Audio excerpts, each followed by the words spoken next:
The knife clinked against the plate, sharp and deliberate, like she wanted me to flinch. "Dry again," Margaret muttered, cutting into the chicken with unnecessary force. "Clara, how hard is it to follow a recipe? Or do they not teach basic cooking in college anymore?" Ethan laughed, that short, amused snort that used to sound charming before it started feeling like betrayal. "Mom's got a point," he said, shaking his head. "You overthink everything, Clara. It's dinner, not a business report." My stomach tightened. I forced a smile and kept my eyes on my plate. "I'll try a different recipe next time." "Oh, don't try," Margaret said, her tone sweet with poison.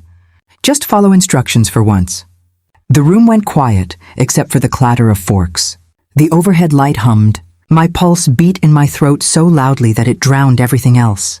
I wanted to tell her that I had worked a 10-hour day, skipped lunch, and cooked this meal the second I got home. But I knew how that conversation would end, with Ethan sighing and telling me I was too sensitive. He used to look at me differently. Back when we were dating, he said I was the calm in his chaos. Now, he looks at me like I'm the chaos itself. Margaret leaned back, dabbing her lips with a napkin. "You know, Ethan," she said casually, "when your father was alive, I never had to cook. He insisted I rest. Some men still believe in taking care of their wives." Ethan smiled faintly. "Well, I try, Mom." "Try harder," she said pointedly, glancing at me. "Clara's career won't tuck you in at night." I swallowed the bitterness rising in my throat. I didn't realize financial stability was such a terrible thing. She tilted her head. "Financial stability is fine, dear, but not when it makes a woman forget her place." Ethan's fork hit the plate a little too hard. "Mom, let's not start." "Oh, relax. I'm just saying." She gave him a sugar-sweet smile, then looked at me again. "You know I love you, Clara. I just think balance is important. You're not at the office now. This is a home, not a spreadsheet." Her words dripped like honey but stung like acid. I forced a breath through my nose, counting to 3. "I understand, Margaret. I'll find better balance." "Good girl." That phrase, that damn phrase. I smiled the way you smile when you're about to break. Politely, tightly, silently. After dinner, I stacked the plates, grateful for the excuse to turn my back. Ethan turned on the TV. Margaret followed him to the couch, already lecturing about some neighbor's divorce. I could hear every word over the running tap. I told her years ago that man wasn't loyal. You can always tell by how a man treats his mother. Ethan chuckled. "Guess I passed your test." "Oh, you did," she purred. "You always had good instincts."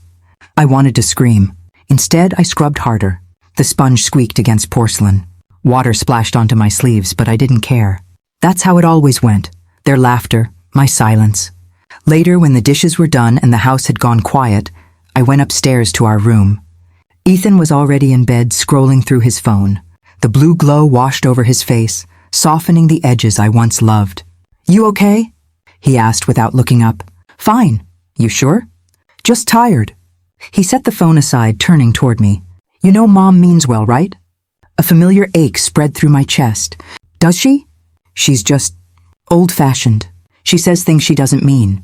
"She means every word, Ethan. She just wraps them in politeness so you don't notice." He sighed. "You always take everything so personally." "I take being insulted personally, yes." He sat up, irritation flickering across his face. "She cooks, she cleans, she even helps with our laundry, and you act like she's torturing you. You could show a little gratitude." Gratitude. That word again. "I didn't ask her to do those things," I said quietly. "I just wanted a little respect." He groaned and rubbed his forehead. "Clara, please, not tonight." I stared at him. The man who used to defend me, who once said he'd never let anyone make me feel small. Now he was the one shrinking me down to silence. I turned off the lamp and lay beside him, facing the wall. He fell asleep in minutes. I lay awake, my chest tight, my mind running in circles. Maybe tomorrow will be better. Maybe she'll be kinder. Maybe he'll see it. But even as I thought it, I knew better. The next morning, Margaret was already in the kitchen when I came down. The smell of coffee filled the air. She turned, holding a cup out to me with a smile that didn't reach her eyes. "Morning, dear. I brewed your favorite." "Thank you," I said cautiously, taking it. She sipped her own cup and looked me up and down. "You're leaving early again?" "I have a presentation." "At work?" "Yes." "Where else?" She shrugged. "Just making sure. You know, when a woman works too much, The home suffers. I took a slow breath. I'm aware.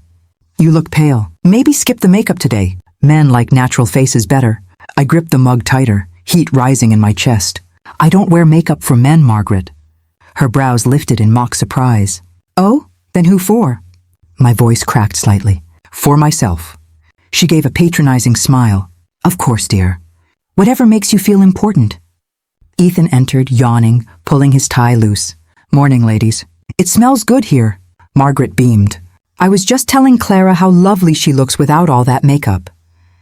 He looked at me, half asleep. Yeah, you're fine the way you are. Fine, the way you are. Not beautiful, not radiant, just fine. I nodded silently and sipped my coffee. He kissed his mother's cheek before leaving for work. He didn't kiss mine. When the door closed, I stood there for a long time, staring at the spot where he'd been. Margaret moved to the sink, humming softly, completely at peace. I left without saying goodbye. Work was my only refuge. Numbers didn't judge, spreadsheets didn't sneer. But even there, my reflection followed me. Every time I opened my mouth in a meeting, I heard Margaret's voice in my head. Too opinionated, too loud, too much. That evening, I came home with groceries, trying to keep the peace. I had picked up fresh herbs, good olive oil, even her favorite tea. The moment I stepped inside, I felt it. The tension, heavy and waiting. Margaret was sitting in the living room, her arms crossed. On the table in front of her lay the shopping bag. She lifted something out, a small jar of moisturizer. $90, she said flatly. That's what this costs? I froze. It's just skincare. $90? She laughed a sharp, cold sound. Do you hear yourself? You're spending nearly $100 on lotion while living under my roof? I set my purse down. It's my money, Margaret. I bought it from my own salary. Oh, I see, she said, her voice dripping with sarcasm. So you're one of those modern women who think a paycheck means freedom. Ethan walked in just then, loosening his tie. What's going on? Your wife thinks it's reasonable to waste money on vanity, Margaret said. $90 for face cream. He frowned at me. Seriously? You spend that much on, what even is it? I clenched my fists. It's not a waste. It's something I use daily. It lasts months. Months of nonsense, Margaret cut in. You should save that money for the household instead of splurging on childish indulgences. Ethan laughed. That careless, cutting laugh that split something inside me. Mom's right, Clara. You don't need expensive stuff to look good. My throat tightened. I didn't buy it to look good for anyone. I bought it because it makes me feel... What? Margaret interrupted.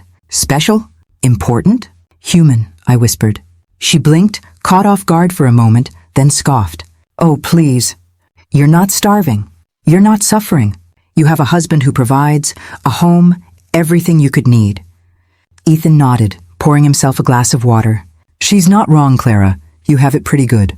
I stared at both of them, the two people I lived with, but who had no idea what it felt like to shrink a little more every day just to survive their version of love. Margaret stood up, brushing imaginary dust from her sleeve. You're spoiled, Clara. That's your problem. You've forgotten how to be grateful. Ethan chuckled again, low and dismissive. Yeah, spoiled's a good word for it. The laughter echoed in my ears, hollow and cruel. I forced a smile, the same one I'd been wearing for months. Small, polite, perfect. The one that hid the crack forming inside me. I'll keep that in mind, I said softly. Excuse me. I turned and walked toward the stairs. My steps were steady, but my hands were shaking. Each one of their words trailed behind me like ghosts, spoiled, ungrateful, sensitive. In our room, I shut the door and pressed my back against it. My breath came in shallow bursts. From downstairs, their laughter drifted up again, lighter now, as if the storm had already passed for them. I looked around the room. His shirts hung in the closet. My side of the dresser was bare except for the jar of moisturizer that had sparked their amusement. $90. The price of peace for one night. I walked to the mirror and stared at myself. The reflection looked tired, drained, yet still somehow polite. A woman playing the role of herself. At that moment, something inside me shifted. It wasn't rage, not yet.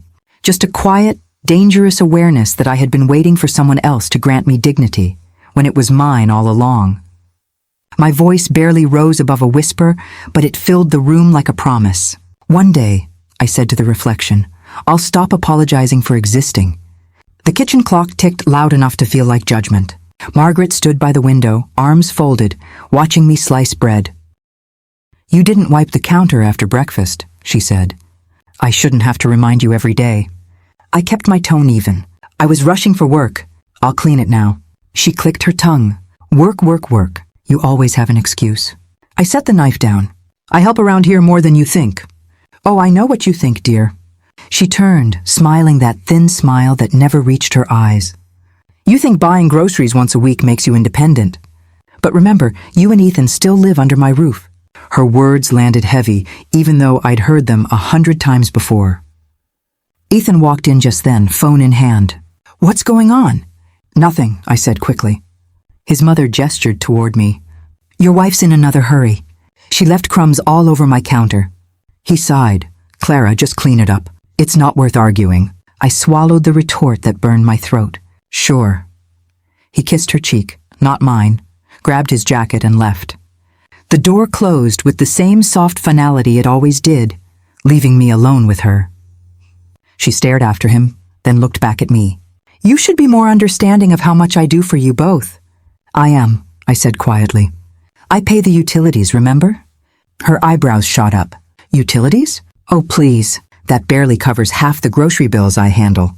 You live here rent-free, Clara. Most girls would be grateful."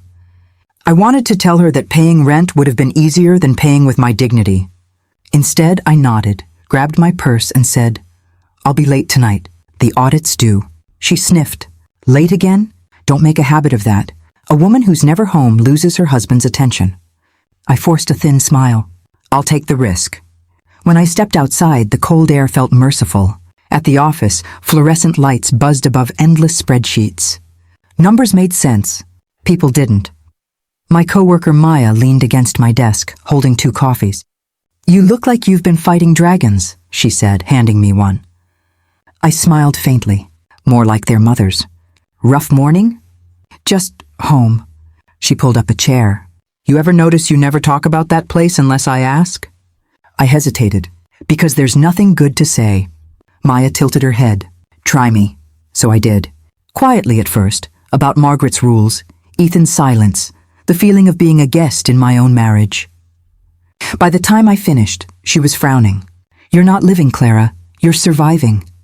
Her words hit harder than she knew. "I keep telling myself it's temporary," I said.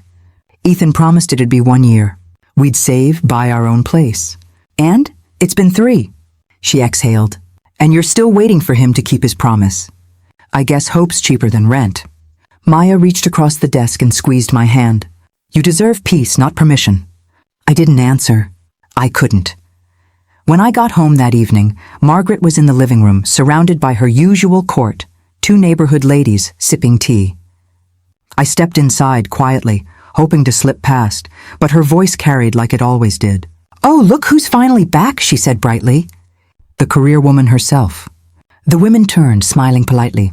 "Working late again?" one asked. Margaret laughed. "Always. But you know, they live here rent-free, so I suppose she feels entitled to stay at the office as long as she likes." I froze mid-step. The words hit harder because they were rehearsed, polished for gossip. One of the women chuckled. "You're too kind, Margaret. I'd start charging rent." "Oh, I don't mind helping family," she said, smiling as if generosity were her crown. I forced a breath. "I'll just head upstairs." "Don't forget to heat the leftovers," she called after me. "I didn't know when you'd honor us with your presence." Her friends laughed softly. I bit the inside of my cheek until I tasted iron. Upstairs, I dropped my bag on the bed and sat there in silence. The humiliation pulsed through me like static. Ethan came home an hour later. I heard him greet his mother first, as always. When he entered our room, his expression was weary but calm. "She said you were late again," he began. I had to finish a report. "Clara, you know how she worries. You could at least text." I did. He frowned. "She says you didn't." I almost laughed. "Of course she does." "Clara." "No, Ethan, do you realize how she talks about us?" "To neighbors? She says we live here rent-free like we're freeloaders. I pay utilities, I buy groceries." He cut in. "She's old, she doesn't mean anything by it. She means every word. She enjoys it." He rubbed the back of his neck. "You're overreacting again. I'm being disrespected in my own home." He gave a tired shrug. It's her house. Maybe try not to provoke her. Something inside me went very still. So that's it? Just let her humiliate me because it's her house? Clara, please, don't make this a big deal. It is a big deal. He sat on the edge of the bed, staring at the floor. You know she loves you. I almost laughed at the absurdity. If that's love, I'd hate to see her enemies. He didn't respond. Silence stretched between us, thick and final. Later, I found myself in the kitchen, counting bills at the small table while Margaret watched TV. The numbers on the paper calmed me, power hidden in decimals. I folded 2 crisp checks together and slid them into an envelope marked savings. My secret, my escape plan. From the living room came her voice again. Ethan says you're handling the utilities now. That's sweet, but unnecessary. I don't mind, I said without looking up. You should save your money. Maybe buy yourself a course on housekeeping. I looked at her then, really looked. The pride, the satisfaction of control etched in every line of her face. I'll keep that in mind. You do that. Her attention drifted back to the television. Mine stayed fixed on the envelope. The next week blurred into repetition. Early mornings, quiet resentment, polite smiles. But little by little, something inside me started to solidify. Maya noticed first. You've got that look, she said one afternoon, leaning over my cubicle wall. What look? The one people get when they finally decide they're done being doormats. I smiled faintly. Maybe I'm just tired. Maybe you're ready. Her faith in me felt heavier than my own. That night, when I reached home, Margaret was waiting by the door. You're late. I told you I'd be working overtime. You told Ethan, not me. I texted the group chat. She crossed her arms. Well, I didn't see it. Dinner's cold now. I'll reheat it. Her eyes narrowed. Next time, try being considerate. Ethan appeared behind her, loosening his tie. What's going on now? She thinks work matters more than family, his mother snapped. I looked at him, searching for even a trace of support. You know this project's important. We talked about it this morning. He sighed. She means well, Clara. Don't pick a fight. I felt my heart crack in the quiet between us. So it's always me, isn't it? No matter what happens, I'm the problem. He hesitated.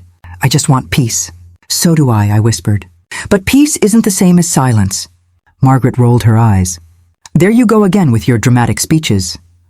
Then maybe stop giving me material. Her mouth fell open, but I walked past before she could answer. Upstairs, I locked the door and sat on the floor beside the dresser. My reflection stared back from the mirror, a woman unraveling quietly, yet somehow holding the thread. I took out the envelope again. The total wasn't much yet, but it was mine. For the first time in years, I smiled. Small, secret, defiant. 2 nights later, I overheard them talking downstairs. Their voices were low, but the walls in this house had ears. She's distant lately, Margaret said. You need to keep her in check. I'm trying, Ethan replied. She's just stressed. She's disrespectful. You let her walk all over you. Mom, please. I gave you both a roof. Don't forget who built this home. Silence. Then Ethan's quiet murmur. I haven't. I pressed a hand to my mouth, fighting the sting of tears. This house had been built long before me, and it would never truly be mine. But someday soon I would have my own. The following morning, Margaret caught me by the door. Running off early again? Yes, meeting at 9. She glanced at the envelope peeking from my bag. What's that? Work papers. Let me see. It's private. Her eyes narrowed. Secretive now, are we? I held her gaze. Just independent. She laughed, short and humorless. Independence is expensive, Clara. Don't bite the hand that feeds you. I feed myself, I said softly. You just never noticed. I walked out before she could reply, heart hammering but lighter somehow. At the bus stop, the wind tugged at my coat, and the morning sun hit my face. For the first time in months, the air felt like mine to breathe. Maya's words echoed in my head. You're not living, you're surviving. Maybe she was right. But survival was the first step toward freedom, and I had already taken it. The kitchen smelled faintly of burnt toast and resentment. Ethan sat at the table scrolling through his phone while I stared at the receipt in my hand. You spent $50 on groceries? He asked without looking up. I folded the paper quietly. It's food, Ethan. It feeds us. Still, he muttered, you should plan better. We can't just waste money. I bit the inside of my cheek. It's not waste when we eat it. He sighed, setting his phone down. You know what I mean. You have your personal card for your own stuff. Use that. That card you give me $400 on every month? He leaned back in his chair. It's plenty for personal things. Personal things like what? Toothpaste? Pads? Maybe a haircut once a year? His voice hardened. I'm not doing this again, Clara. No, of course not. Because your version of peace is me never speaking. He looked up then, eyes cool and tired. You don't appreciate how much I handle. Bills, insurance, car payments. I pay utilities, I cut in. And half the groceries. But you still act like I'm freeloading. You're overreacting, he said flatly. And you know Mom hates when you get defensive. There it was, the trump card. I turned away, pretending to rinse a cup I didn't need to wash. Clara, he added, softer now. I just want us to be smart. We're saving for the future, remember? I nodded slowly, forcing the words out. Sure, the future. He kissed my forehead like a man checking a box. Good. I'll transfer the monthly amount tonight. When he left, the silence felt like a bruise. I sat at the small desk by the window and opened my laptop. Numbers filled the screen, the only thing that ever gave me control. My real account blinked back at me, $22,050. That account was my secret, my lifeline. Every transfer came from freelance projects, small bonuses, or extra hours logged when no one was paying attention. Not a single dollar had Ethan's name on it. 3 years of saving. 3 years of silence. Sometimes I wondered if freedom had a smell, maybe like new paint or rain on fresh asphalt. For now, it just smelled like coffee and spreadsheets. Margaret's voice floated up the stairs. Clara, dinner! I closed the laptop and whispered to the empty room. 3 more months. Dinner was another performance. Margaret at one end of the table, Ethan at the other, me in the middle pretending the food didn't taste like tension. So, Margaret began, her voice casual in that dangerous way. I saw the new coat in the hallway. It's lovely. I glanced at her cautiously. Thank you. Where'd you get it? A winter sale downtown? Sale? She arched an eyebrow. Looks expensive. It wasn't. Still, she said, smiling thinly. I suppose you bought it with that card Ethan gives you. Yes. Ah. She tapped her fork against her plate. Because heaven forbid you contribute more to the house, right? Ethan didn't look up. He just kept cutting his steak like he hadn't heard. I forced a small laugh. Margaret, it's a coat. My old one was falling apart. She murmured. Do you think you're a model or something? Always dressing like you're going to impress someone. I froze mid-bite. Excuse me? Don't be sensitive, she said quickly.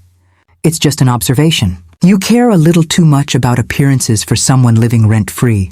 The words hit like cold water. Ethan finally looked up. Mom, let's not... She asked, Margaret said. I'm just being honest. I didn't ask, I said quietly. Ethan sighed. Clara, just let it go. Let it go? My voice shook. She just called me a freeloader in front of you again. She didn't mean it like that, he said. Margaret laughed softly. Of course not. You're twisting my words. I stared at her. No, I'm just finally hearing them. Ethan's tone sharpened. Enough, both of you. Can we just have one meal without drama? My chest tightened. Drama only happens when people lie to themselves. He slammed his fork down. I'm done talking about this. Of course you are, I whispered. He stood and left the table. Margaret shook her head, her voice full of false sympathy. You shouldn't provoke him, Clara. He works hard. So do I said softly. Not as hard as a man does. You'll understand someday. The room tilted slightly, rage and exhaustion mixing into something almost dizzying. I rose from the table, collected the plates, and walked to the sink. Behind me, she called out sweetly, Don't forget to pack his lunch for tomorrow. I didn't answer. The only sound left was the clinking of dishes and the slow, deliberate rhythm of my breathing. Later that night, I sat on the edge of the bed. Ethan was already asleep, his arm draped lazily across his chest. I picked up my phone, opened the banking app, and stared at the number again. $22,050. Every dollar meant a piece of myself reclaimed. I scrolled through transactions. Coffee shop tips, freelance audit payments, even a refund from an old return. Every small step counted. 3 more months, I whispered again. The words steadied me, but freedom still felt far away, like a city across a bridge I hadn't built yet. The next morning, the argument replayed itself in subtler ways. Margaret didn't speak at breakfast. Ethan scrolled through news on his phone, occasionally muttering about interest rates and gas prices. "Did you move that coat?" Margaret asked finally. "It's in the closet. I don't like clutter by the door." "I'll keep it upstairs," I said evenly. She smiled. "Good girl." I finished my toast silently. Ethan looked up once. "You're quiet." "I'm just thinking." "About what?" "How expensive peace is," I said before I could stop myself. He frowned. "What's that supposed to mean?" "Nothing," I murmured, standing. "I'm late for work." Margaret gave a small laugh. "Always running off. Don't work too hard. You might forget you have a husband." I left without answering. Outside, the air was cold enough to sting, but it cleared my head. At work, Maya noticed the shadows under my eyes. "You okay?" "Define okay." She handed me coffee. "You look like you're surviving another battlefield." "More like a siege." "Still saving?" "Every cent," she grinned. "Good, you'll get there." "I hope so," I said quietly. "Because right now, I'm just counting every coin like it's a heartbeat." When I came home that evening, Margaret was waiting again, like she always somehow knew the worst time to talk. "I saw you got paid today," she said, voice casual but eyes sharp. "Ethan mentioned it." I froze mid-step. "And?" "Don't forget to put aside money for the electric bill." "I already did." She smiled tightly. "How responsible. Though maybe next time, run big expenses by Ethan first. It's his house after all." Something in me cracked. Not loudly, not dramatically, but cleanly, like glass under pressure. "I'll keep that in mind," I said softly. "You do that." Her heels clicked down the hall, leaving the faint scent of her perfume behind. I went upstairs, closed the door, and sat on the floor. The envelope with my bank papers rested in my drawer. I pulled it out, tracing the edges like it was something holy. Freedom wasn't a dream anymore.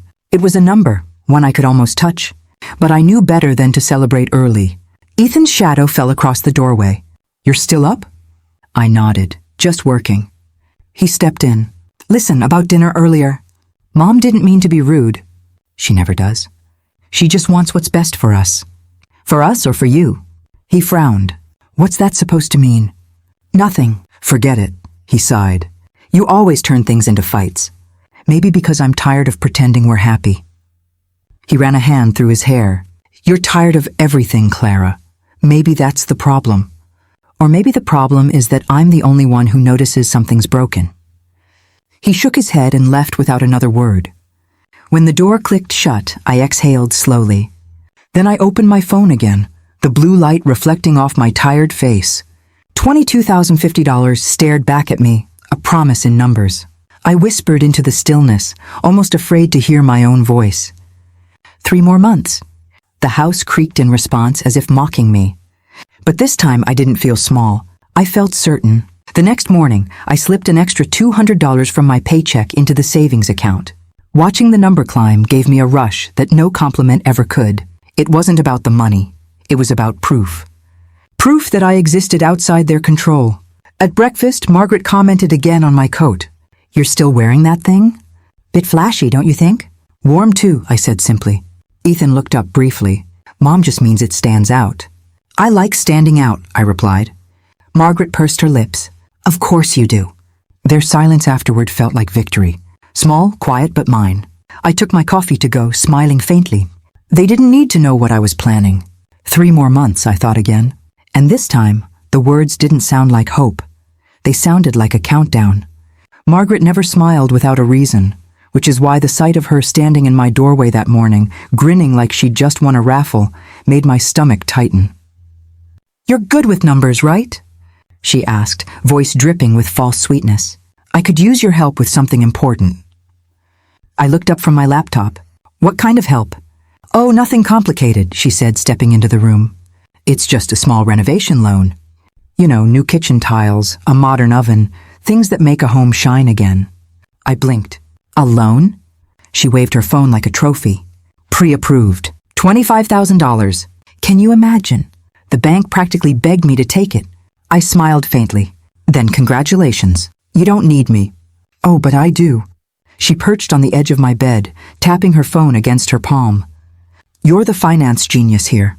Ethan always says you're the brains behind his budget. I wasn't sure if that was a compliment or another jab, but I let it slide. So what exactly do you need? She handed me the phone. Just help me fill out the online form. My eyes aren't what they used to be. I took the phone, scanning the screen. The application was simple. Employment details, income, purpose of loan. But one line caught my attention. Add co-borrower, Honker secondary account manager, optional. A small box next to it blinked, waiting to be filled. Margaret leaned closer. I want to redo the whole kitchen, she said dreamily. I'll finally get rid of that ugly backsplash you insisted on keeping. Imagine, marble counters, new cabinets, maybe a breakfast island. Her words blurred as I typed slowly, deliberately. My fingers hesitated over the field. Co-borrower name Clara Evans. Email mine. Account access full. I hit save. Which button do I press next? She asked, oblivious. This one, I said, pointing. You'll need to confirm your email. She nodded eagerly. Oh, this is exciting. Maybe I'll even upgrade the bathroom later. Her enthusiasm almost made me laugh. Not because it was funny, but because for once she needed me. As she went on about paint colors and fixtures, I submitted the form. The bank's confirmation message popped up almost instantly. Application received. Processing within 24 hours. There, I said quietly. Done! She clapped her hands. You're such a help. Maybe I've been too hard on you. I smiled without warmth. Maybe. When she left, humming to herself, I stared at the screen again. My name sat beside hers. Small, almost invisible, but there. A co-borrower. For the first time since moving into that house, I had a thread of power. Thin, fragile, but real. And I didn't plan to use it. Not yet. At dinner, Margaret was glowing. The kitchen's going to be stunning, she announced. I can't wait to start. Ethan raised an eyebrow. Kitchen? What are you talking about? I applied for a renovation loan, she said proudly. Clara helped me. He looked at me, surprised. You did? She's good with these things, Margaret said. All those boring numbers you hate. Ethan chuckled. Well, I guess it's good someone finds them exciting. I didn't respond. Margaret went on, already planning out the remodel. Oh, and Ethan, we'll finally get rid of that cheap stove. I never liked it. The one I bought you last year? She waved dismissively. It's fine for now. But this is an upgrade. Ethan smiled. As long as it's your money. Of course, she said smoothly. I kept my eyes on my plate, pretending to be invested in the mashed potatoes. He didn't know it yet, but technically, it wasn't just her money. Later that evening, Ethan leaned against the doorway as I folded laundry. Why'd you help her? He asked. She asked. That's all? That's all. He smirked. You two are finally bonding? I wouldn't go that far. He walked closer. She's been in a great mood all day. You might have actually done something right for once. The words slipped out of him casually, but they landed sharp. I forced a smile.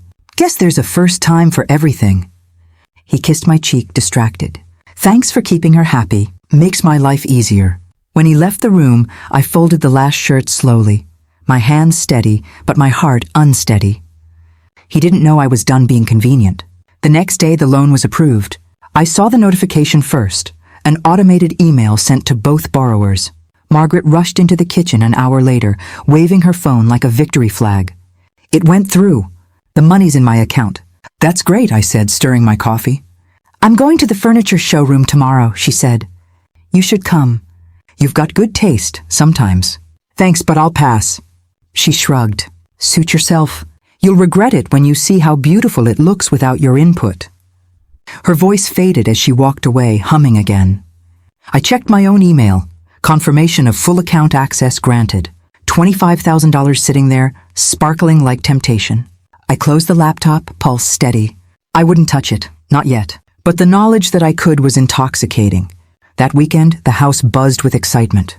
Margaret had catalogs spread across the table, red circles marking everything she wanted. New cabinets, expensive tiles, a chandelier that cost more than my car.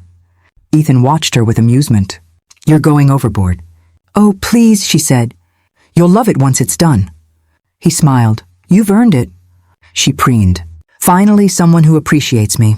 I looked at him quietly. She always appreciates herself just fine. Margaret's tone sharpened. What was that? Nothing, I said lightly. Just talking to myself. She gave a tight smile. You do that a lot, don't you? I smiled back. Lately, yes. Ethan's eyes flicked between us. Can we not start? No one's starting anything, I said, standing. Enjoy your planning. In my room, I sat by the window, opening the banking app again. My name glowed beneath hers. Joint responsibility, joint control. For years, they'd made me feel powerless. But now, in this small digital box, I existed in a way they couldn't erase. Over the next week, Margaret spent like royalty. Contractors came and went, measurements were taken, and paint samples covered the walls. She bragged to anyone who would listen. The bank approved me instantly. They practically begged me to take the money. I'd pass by quietly, pretending not to hear. Ethan joked about the dust and noise, calling it Mom's midlife crisis. One night, as she signed another invoice, I asked, "Are you sure you should be spending this fast?" She waved a manicured hand. I know what I'm doing. The repayment plan. Oh, please, she interrupted. It's a small loan. I can handle it. Still, it might be wise to track expenses. Clara, she said sharply, don't lecture me. You may work with numbers, but this is my house. I nodded. Of course. But in the back of my mind, I added silently, not on paper anymore. Ethan came home late that night. I was sitting on the couch with my laptop. Hey, he said, loosening his tie. You're up late. Couldn't sleep. Everything okay? Fine. He sat beside me. Mom told me you've been helping her with budgets. I'm impressed. I looked at him. You should try it sometime. He chuckled. Careful. That sounded like sarcasm. Maybe it was. He tilted his head.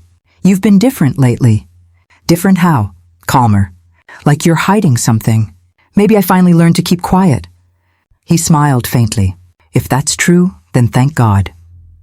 He kissed my forehead and went upstairs. I stared after him, wondering how a person could mistake composure for surrender. By the following week, the renovations were in full swing. Dust filled the air, the sound of drills and hammering echoing through the house. Margaret fluttered around the workers, giving orders like a queen. Make sure those tiles line up perfectly. I want it flawless! Ethan came home mid-afternoon, shaking his head. Mom, it's chaos in here. It'll be worth it, she said proudly. Besides, Clara helped make it happen. He looked at me. Guess you're the hero of the house now. I smiled faintly, if that's what you want to call it. That night, after everyone went to bed, I sat alone in the half-finished kitchen. The countertops were gone, the floor covered in sawdust, the air thick with glue.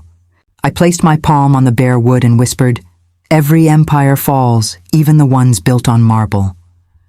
2 days later, Margaret called me from the living room. The contractor says I need to make another deposit. Can you transfer it from the loan account? I looked up from my laptop. Sure. I opened the portal, my fingers hovering over the keyboard. $5,000, she said, to the same account as before. I nodded, typing slowly. The transaction confirmation popped up. Done. Good girl, she said, smiling. You're useful after all. She walked away, humming. I stared at the screen, the numbers shifting. $20,000 remaining. And for the first time, I wondered what justice might look like. Not in words, but in balance sheets. Later that night, I couldn't sleep. The house was silent except for the faint hum of the heater. I walked to the window, watching the streetlights flicker. Power isn't loud, I thought. It's quiet, patient, it waits. I didn't plan to touch that money. Not yet. But knowing I could changed everything. Margaret could mock, Ethan could dismiss, but they no longer owned every inch of my life. The control they clung to had finally met its limit. I went back to bed, heart calm for the first time in years. As I closed my eyes, I whispered again, 3 more months. But this time it didn't sound like a plea. It sounded like a promise. Dinner used to be quiet. Now it was a stage. Margaret stabbed at her salad like it had personally offended her. You didn't season the chicken right, she said. I kept my voice steady. You asked for less salt last time. Well, this time it needs more. Ethan set down his fork. She's trying, Mom, let it go. Oh, don't defend her, she said, glaring at me. You've spoiled her enough already. I pressed my napkin into my lap, trying to hide how hard I was gripping it. I can make something else if you'd like. She gave a fake laugh. Of course you can. Maybe by the 3rd try you'll get it right. Ethan sighed, already annoyed. Why do you have to turn everything into an argument? I didn't, I said quietly. He looked at me. You always say that, Clara, but somehow the house always feels tense when you're in it. The words stung more because they came without anger, just tired contempt. I put my fork down. Maybe the house feels tense because no one here listens. Margaret leaned back smirking. Listen to what? Your lectures about independence? You sound like one of those self-help podcasts. Ethan chuckled under his breath. Something inside me cracked. Not loud enough to be heard, but deep enough to hurt. I stood to clear the plates. Excuse me. Leave it, Margaret snapped. I'll handle the kitchen. You've done enough damage. Her tone wasn't just dismissive, it was ownership. I walked upstairs, her voice following like static. Ungrateful girl. Doesn't even know how lucky she is. In the hallway mirror, I caught my reflection. Pale, tired, unfamiliar. That's when I realized something. I was vanishing, bit by bit, day by day. A week later, Ethan brought up the subject of my job. It was late. We were getting ready for bed. He sat at the edge of the mattress, scrolling through his phone. You know, I've been thinking, he said. About what? Your work? You've been so stressed lately. Maybe it's time you take a break. I froze. A break? Yeah, quit for a while. Focus on home, on us. I can handle the bills. My heart thudded. You want me to quit? I just think it's better for everyone, he said casually. You're always tired, always running late. It's not healthy. I folded my arms. It's not about health. You just don't like that I have my own income. He frowned. That's not true. It's exactly true. You've been hinting at this for months. He set his phone down. You're being stubborn. I'm being careful, I said quietly. My job is the one thing I have that's mine. He scoffed. You make it sound like I'm trying to control you. Are you not? He gave a short laugh, like he couldn't believe I'd said it. You always twist things. I'm offering to take care of you. I didn't ask to be taken care of. I asked to be respected. He stood up, his jaw tight. God, Clara, you make everything so difficult. And you make everything about control. His voice dropped. Watch your tone. Something in the way he said it made my skin crawl. I turned away, whispering, I'll keep my job. Then don't expect me to keep supporting you when you burn out, he said coldly. You'll regret it. I already do. He left the room, the door slamming hard enough to rattle the picture frames. I stood there in the quiet aftermath, my reflection in the window faint and fragile. Every word he said echoed in my chest until I could barely breathe. The next morning I woke early. The house felt still, too still. Downstairs, Margaret was at the table, sipping coffee like a queen presiding over her kingdom. Morning, I said cautiously. She looked up, her smile too sweet. Good morning, dear. Sleep well? As well as I could. She folded her hands. Ethan told me about your little disagreement. Of course he did. She tilted her head. He's only trying to help you, you know. You've been so unbalanced lately. I'm fine. Fine? She gave a soft laugh. You look exhausted. Maybe you should listen to him. A woman's place isn't in some office full of men anyway. I stared at her. And where should it be? Home, she said simply. Making it beautiful. Keeping your husband happy. You'd be amazed how peace follows when you stop fighting your role. I didn't realize I was auditioning for one. She smiled thinly. You always have a smart mouth. That won't serve you well. Neither will blind obedience. Her expression hardened. You're lucky Ethan puts up with it. Another man would have sent you packing. Maybe I should pack myself, I muttered. She set her cup down. Don't test me, Clara. I'm not the one you should worry about, I said quietly. Her eyes narrowed. What's that supposed to mean? Nothing you'll understand. I walked away before she could respond. Later that day, I stopped at the grocery store after work. I filled my cart carefully. Coffee, vegetables, bread. Nothing fancy. At the register, I swiped my card. Declined. I frowned, tried again. Declined. The cashier smiled awkwardly. Maybe try another one? Heat rushed to my face. I handed her my other card, the one linked to my private account. It went through instantly. Have a good day, she said softly. I didn't answer. My heart pounded all the way home. Ethan was in the living room watching TV. Did you block my card? I asked. He looked up, blank. What? My credit card. It's declined twice. Oh, that. He didn't even look guilty. Yeah, I froze the account. You what? It's temporary, he said with a shrug. I just thought you needed a spending reset. I stared at him. A spending reset? You can't just... I can, he interrupted. It's a joint account, Clara. I have as much right as you do. Margaret appeared in the doorway, clearly listening. Ethan smirked. You've been wasting money lately. New coat, that moisturizer. My money, I snapped. Which came from my paycheck. I laughed in disbelief. Are you serious right now? Completely. You've lost perspective. This will help you focus.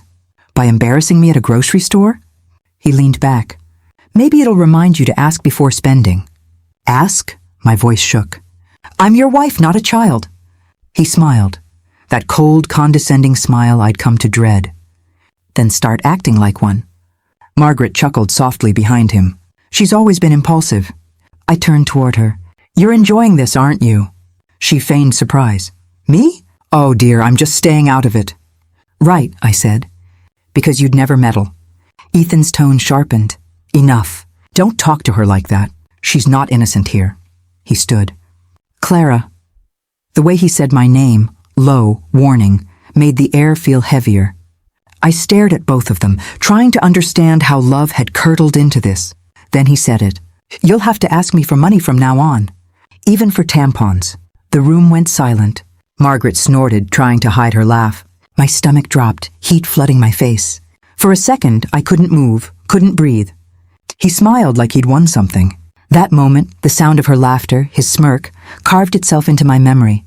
I looked at him, steady now, calm in a way that scared even me. You just made a mistake you'll never forget. He scoffed. Yeah? What's that supposed to mean? Nothing, I said softly. Not yet. I walked past them, my heart pounding but my steps measured. Margaret called after me, voice dripping with mock concern. You shouldn't talk back, dear. It never ends well. I didn't look back. Upstairs I shut the door quietly. My hands trembled, but my mind was sharper than it had ever been. They thought they'd broken me. But what they didn't understand, what they never would, was that humiliation can be fuel. I sat on the bed, staring at the drawer where my documents and passwords were kept. In that moment, something shifted inside me. A quiet certainty. This wasn't about endurance anymore. It was about reclaiming control. They'd drawn the final line, and soon I'd cross it. That night, I lay awake listening to the hum of the heater and the faint sound of their laughter downstairs. Margaret's voice carried easily. She'll come around. She always does. Ethan's low chuckle followed. I closed my eyes and whispered into the dark. Not this time. For the first time in years, the thought didn't scare me. It steadied me. Because when people push you to your breaking point, they forget one thing. Sometimes the cracks in the mirror aren't flaws. Sometimes they're the way the light finally gets through. The house was silent except for the low hum of the heater and the faint ticking of the wall clock. Ethan was asleep. Margaret's door was closed. I sat in the dark, my laptop screen casting a pale light across the room. First, I checked my private account. Still untouched. $22,850, my safety net.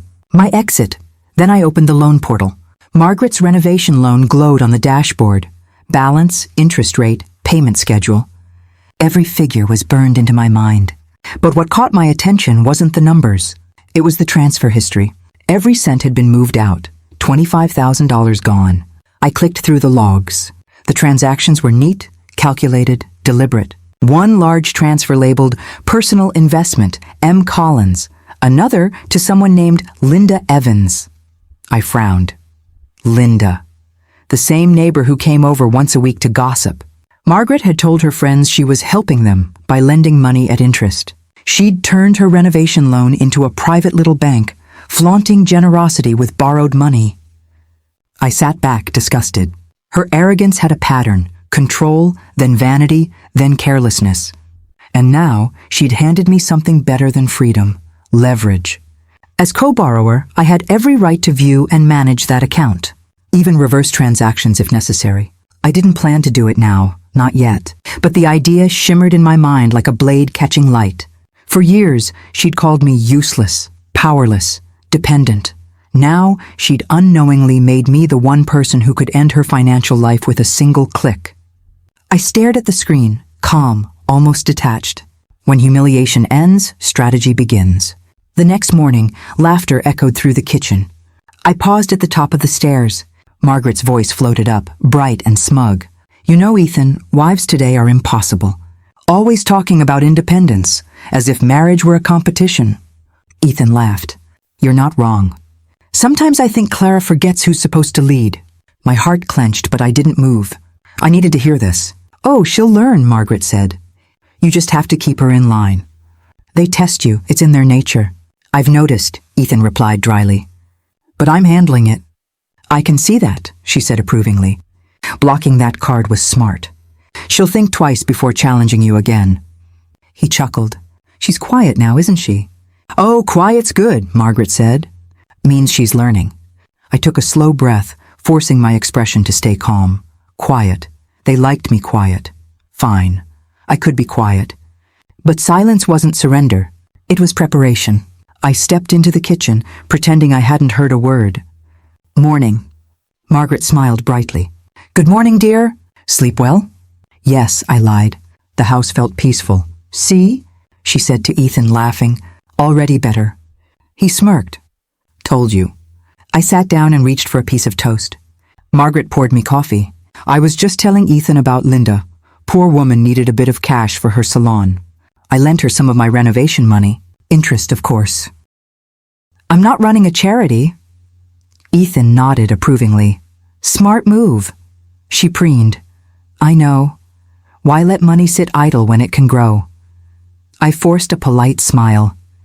You're quite the businesswoman. Oh, don't sound so surprised, she said with mock modesty. I've managed this household for decades. Numbers don't scare me. No, I thought, but consequences will. She sipped her coffee. I might even lend to Sarah next. She's been eyeing that new car. Everyone trusts me, you know. I have a reputation for being generous. Ethan grinned. That you do. My stomach twisted. The arrogance of it. The blind pride. Maybe I'll expand, she said suddenly. Turn it into something real. Margaret's microloans. How does that sound? Catchy, Ethan said, laughing. You're both ambitious, I said softly. It's inspiring. She beamed, not hearing the edge in my tone. I spread butter on my toast with slow precision. Every movement deliberate, every breath measured. They thought I'd broken. They couldn't see the difference between silence and calculation.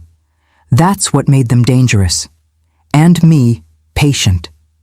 At work, I could barely focus. The numbers on my screen blurred into thoughts of leverage and timing. Maya stopped by my desk. You look like you're planning a heist, she said. I smiled faintly.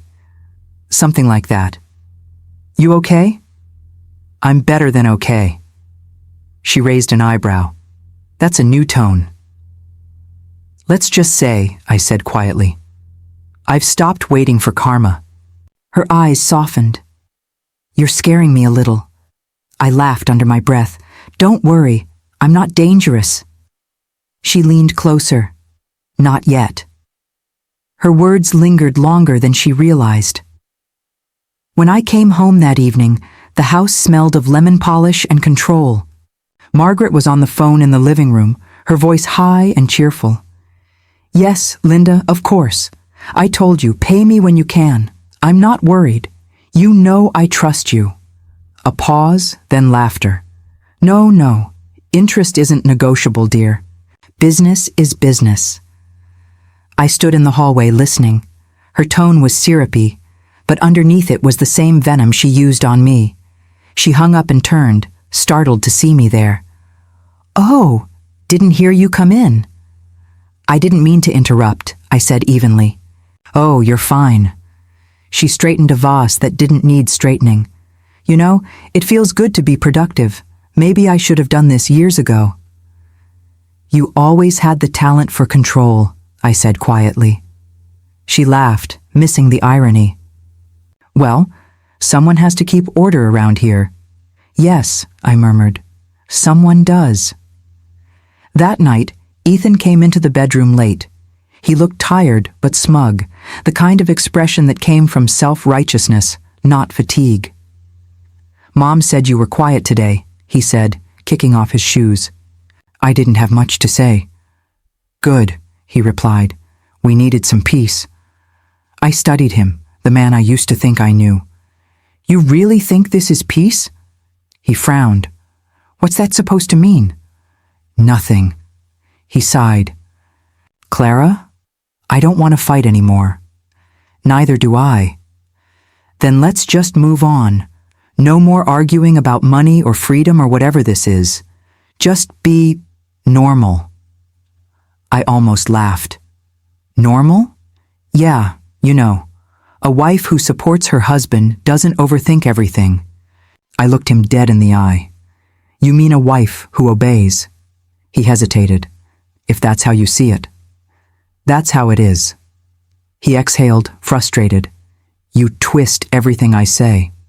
Do I? Or do you just not like hearing it out loud? He shook his head, muttering, unbelievable, and climbed into bed. I lay beside him, eyes open in the dark. He thought silence meant defeat. It didn't. It meant control. The next morning, I was up before them. I made breakfast quietly. Toast, eggs, coffee, everything arranged perfectly, just the way Margaret liked. She came downstairs, surprised. You're up early. I couldn't sleep, I said, smiling faintly. She sat at the table. Well, this is a nice change. Domestic life suits you. Ethan joined her, kissing her cheek. Smells good. I poured them coffee. I wanted to make it easier for you both. See, Margaret said to him. She's learning. I smiled politely. Always. They began chatting about the renovation again. Countertops, flooring, curtains. I half listened, nodding at the right moments. Margaret waved her spoon. Linda's repaying me next week. I told her to send it straight to my account. I glanced up. The same account with the loan?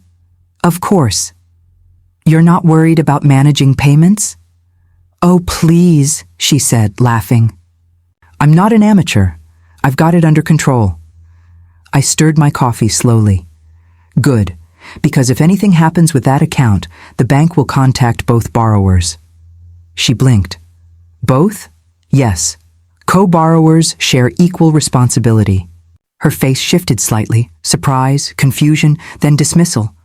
Oh, well, it's all handled. I smiled. I'm sure it is. Ethan looked between us. You two talking about money again?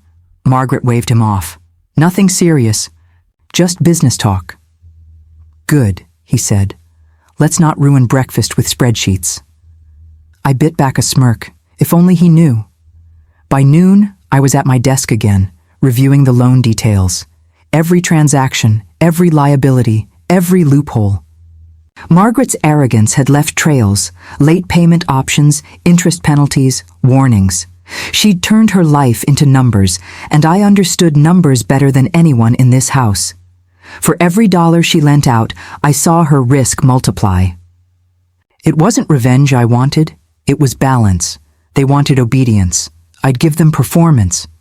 Until the day came to collect what they owed me, in silence, in precision, in full. That evening I joined them in the living room. The TV was on, laughter filling the air. Ethan looked surprised to see me. Movie night? Why not? Margaret smiled thinly. Look who's decided to be social. I sat quietly, watching them, their comfort, their confidence, their blindness. Halfway through the film, Margaret got a call.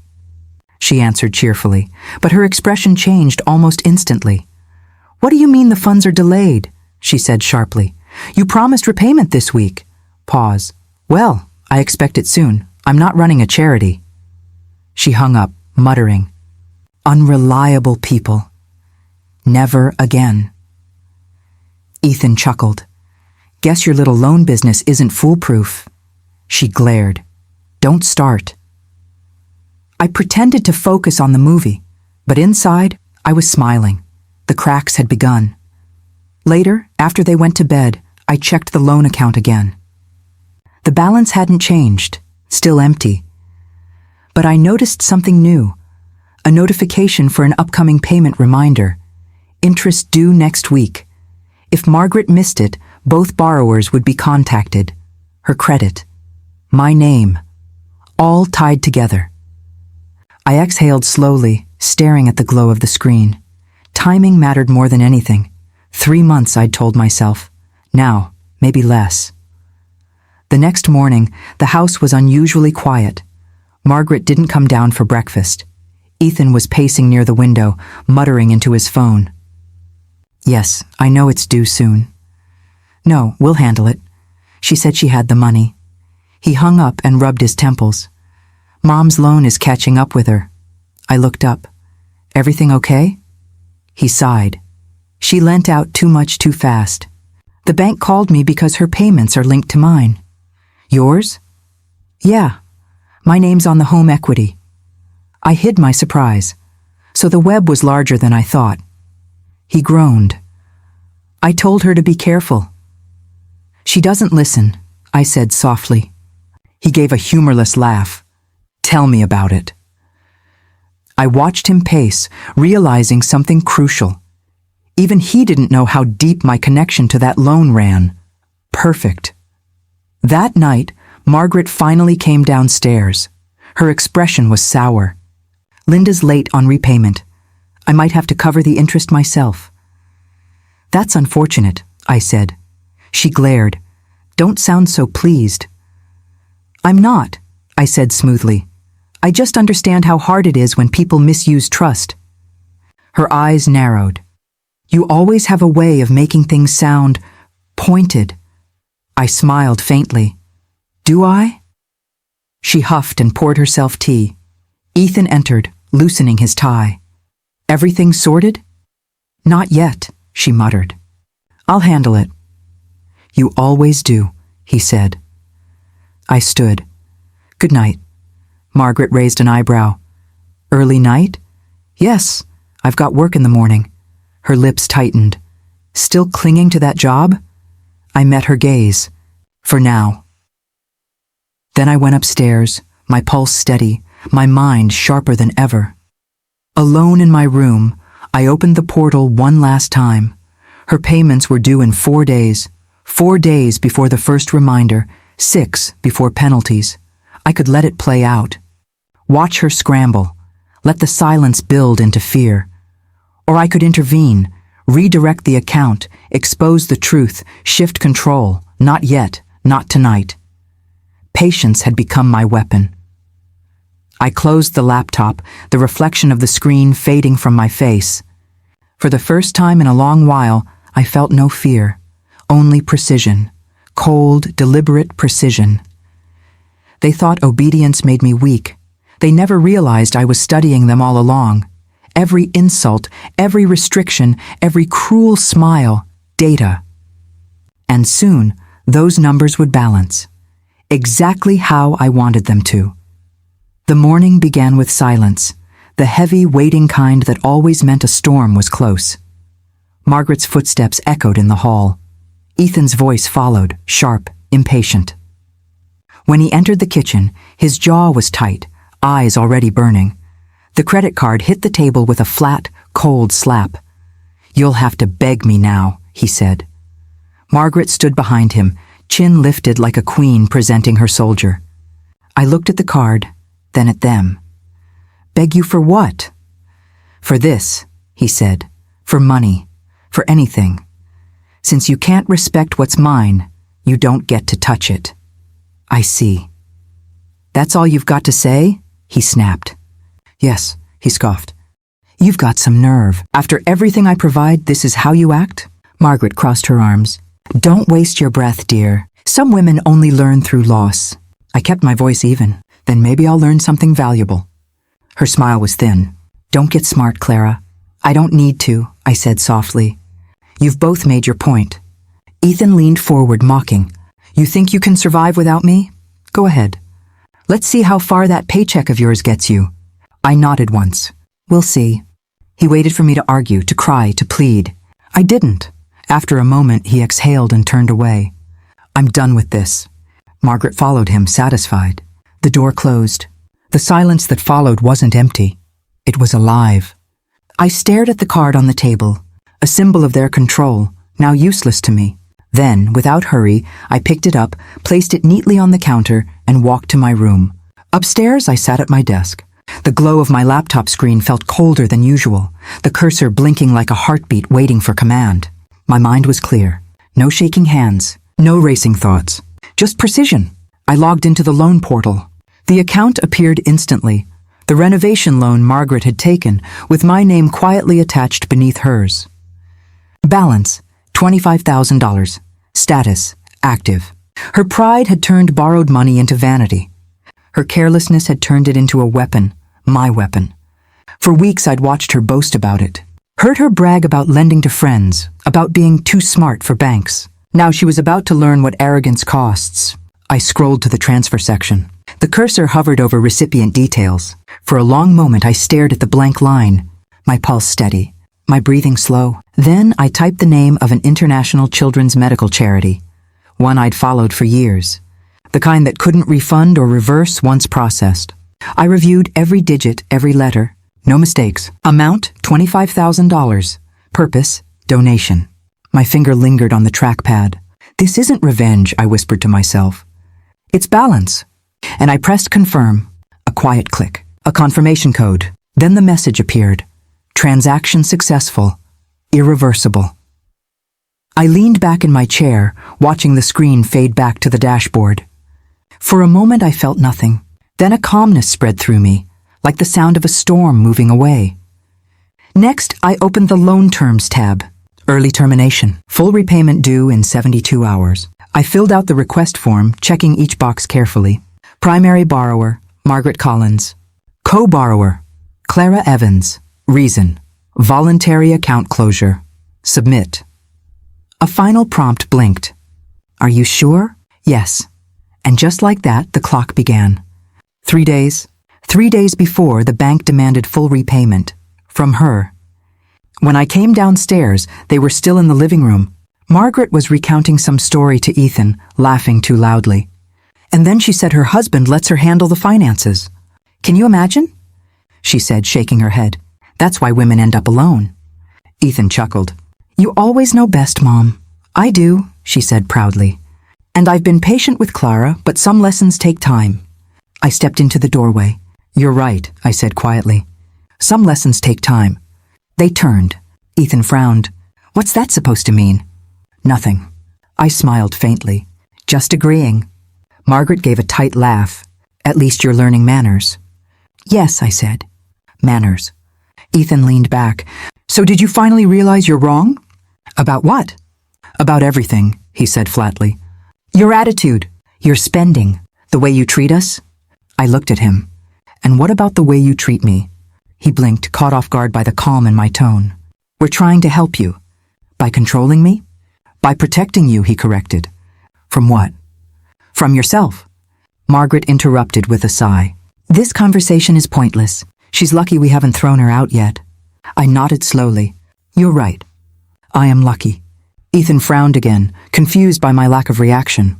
I met his gaze and smiled. You both should rest. Big day tomorrow. Why? Margaret asked. Because every clock eventually runs out. I turned and walked away, leaving them staring after me. That night I didn't sleep. I didn't need to. The house was still, unaware of what had already shifted beneath it. I checked my email once more. The confirmation from the bank was there, crisp and formal. Loan repayment request initiated. Contact will be made with all responsible parties within 24 hours. I shut the laptop gently and whispered, let them call. The next evening, the storm finally arrived. Margaret was in the kitchen, arranging flowers like she was decorating a throne. Ethan was on the couch, scrolling his phone. The landline rang, sharp, sudden, slicing through the room. She answered, smiling. Hello? Her smile faltered. Yes, this is she. A pause. I'm sorry, at what payment? Ethan looked up. What's wrong? Margaret's hand tightened around the receiver. There must be some mistake. I don't owe $25,000. I stepped into the doorway quietly. The voice on the other end was calm enough that I could hear it faintly. Our records show your loan account has been closed by co-borrower authorization. Repayment in full is due within 72 hours. Margaret's voice rose. Co-borrower? What co-borrower? Mrs. Clara Evans, the operator said. Your secondary applicant. The color drained from her face. That's impossible. Ethan stood. Let me talk to them. He grabbed the phone. There's been a mistake. My wife had nothing to do with this. The account's hers. The operator remained steady. I'm afraid that's incorrect, sir. Both borrowers share equal rights and responsibility. He froze. What? Mrs. Evans initiated an early repayment request. It's already processed. Please ensure payment within the stated time frame to avoid legal action. Ethan's voice hardened. We'll call you back. He slammed the phone down. The sound echoed through the kitchen like thunder. Margaret turned to me, trembling with fury. What did you do?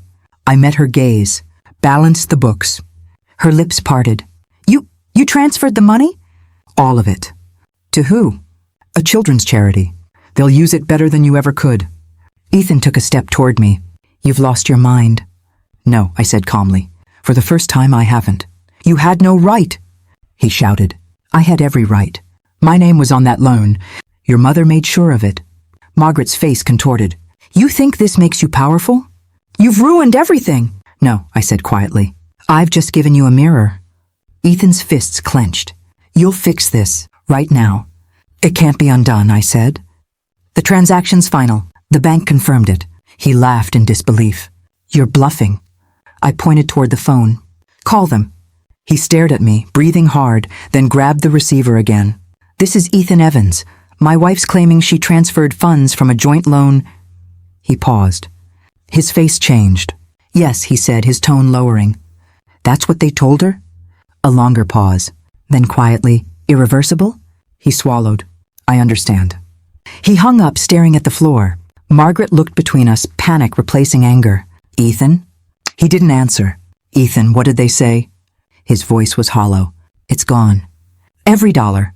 She staggered back, gripping the counter. You fix this. You call them again. They said it's irreversible, Mom. Legally binding. Her face went pale, her pride crumbling in real time. I watched her closely, not with triumph, but with clarity. For years, she'd controlled every meal, every word, every breath in this house. Now, she couldn't control a single number. Ethan turned on me again. You'll pay for this. I already have, I said. For years. Margaret's voice broke. You'll destroy us. No, I said softly. I just stopped letting you destroy me. Ethan stepped closer. You think you've won? This isn't a game. You've humiliated us. Then we're even. He stared at me, his expression a mix of disbelief and rage. You're not the woman I married. You're right, I said. She was naive. I buried her a long time ago. He opened his mouth to respond, but no words came out. Margaret sank into a chair, whispering to herself, What will people think? Maybe, I said quietly. They'll think you finally got what you deserved. The silence that followed was the kind that rewrote everything. I walked to the door. My coat hung where I'd left it days ago, the same one she mocked me for buying. As I slipped it on, Margaret's voice trembled behind me. Where are you going? Out, I said. Somewhere peaceful. Ethan called after me. Don't you dare walk away from this. I looked over my shoulder. I'm not walking away. I'm walking forward. And I left. Outside the air was cold, clean, honest. I stood on the porch, hearing the muffled chaos behind the door. Their raised voices, the sound of panic replacing certainty. For years I'd been trapped inside that house, small and apologetic. Now, with one choice, I'd turned their walls into their cage. My phone buzzed. A message from the charity. Thank you for your donation. Your contribution will fund life-saving surgeries for 18 children. I stared at the words until they blurred. 18 lives. That's what their cruelty had bought. Not despair, but healing. And that finally felt like peace. I took a deep breath, letting the cold wind bite my cheeks. Inside, Margaret was shouting again, Ethan trying to calm her. The house no longer sounded powerful. It sounded scared. I whispered to the wind, 3 months, right on time. Then I walked down the steps, not looking back. For the first time, I didn't need to. Margaret's scream shattered the silence. No, this can't be happening. Her voice cracked as she stumbled toward the phone, red-faced and trembling. Ethan was pacing, fists clenched, muttering under his breath. You did this, he said finally, spinning toward me. You destroyed us. I stood by the table, calm, still. I ended what you started. Margaret's hands shook as she grabbed the phone again. There must be some mistake. They can't expect me to repay $25,000. They can, I said. They do. Her eyes snapped up. You shut your mouth. Ethan slammed his hand against the counter. What gives you the right to touch that loan? My name, I said quietly. The same name you used to get it approved. You both wanted my signature so it looked more credible, remember? That was paperwork, he barked. You were supposed to stay out of it. But you made me part of it, I said evenly. Now I am. Margaret's face twisted. You little snake. I learned from the best. Ethan took a step closer, his voice low, dangerous. You think this makes you powerful? No, I said. It makes me free. He laughed, short, bitter. Free? You've just buried us in debt. You'll pay for this. I met his glare. You already made me pay. Every day. He shook his head. You're insane. Maybe, I said softly, but I'm done being obedient. Margaret slammed her fist on the table. You can't just walk away. You live here, eat here, sleep here. This house is ours. Then keep it, I said. It was never mine anyway. Her voice broke. You think you can just ruin people and leave? I picked up my bag from the chair. You ruined yourselves. Ethan's tone hardened. Don't move another inch. I paused. Why? You'll what? Take away more cards? More dignity? His silence told me everything. For a long moment, no one spoke. Only the faint sound of the refrigerator hummed through the tension.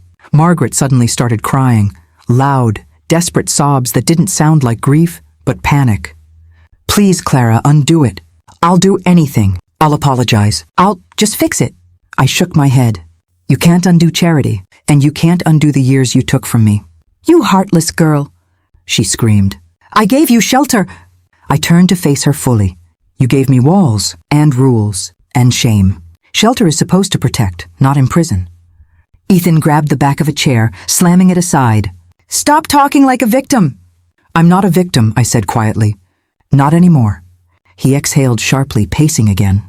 You think walking out solves anything? You'll have nothing. I have peace, I said. That's everything. Margaret sank into a chair, clutching her chest. I can't breathe, she gasped. Ethan rushed to her side. Mom, calm down. Her breathing quickened, shallow and sharp. I told you to stop shouting, I said softly. Now look what it's done. Ethan glared at me. Don't you dare blame me. I don't need to. You're doing that yourself. He stood, eyes burning. If you walk out that door, don't ever come back. I looked at him one last time. That's the point. As I packed, the house felt smaller than ever. Every room held a memory I didn't want.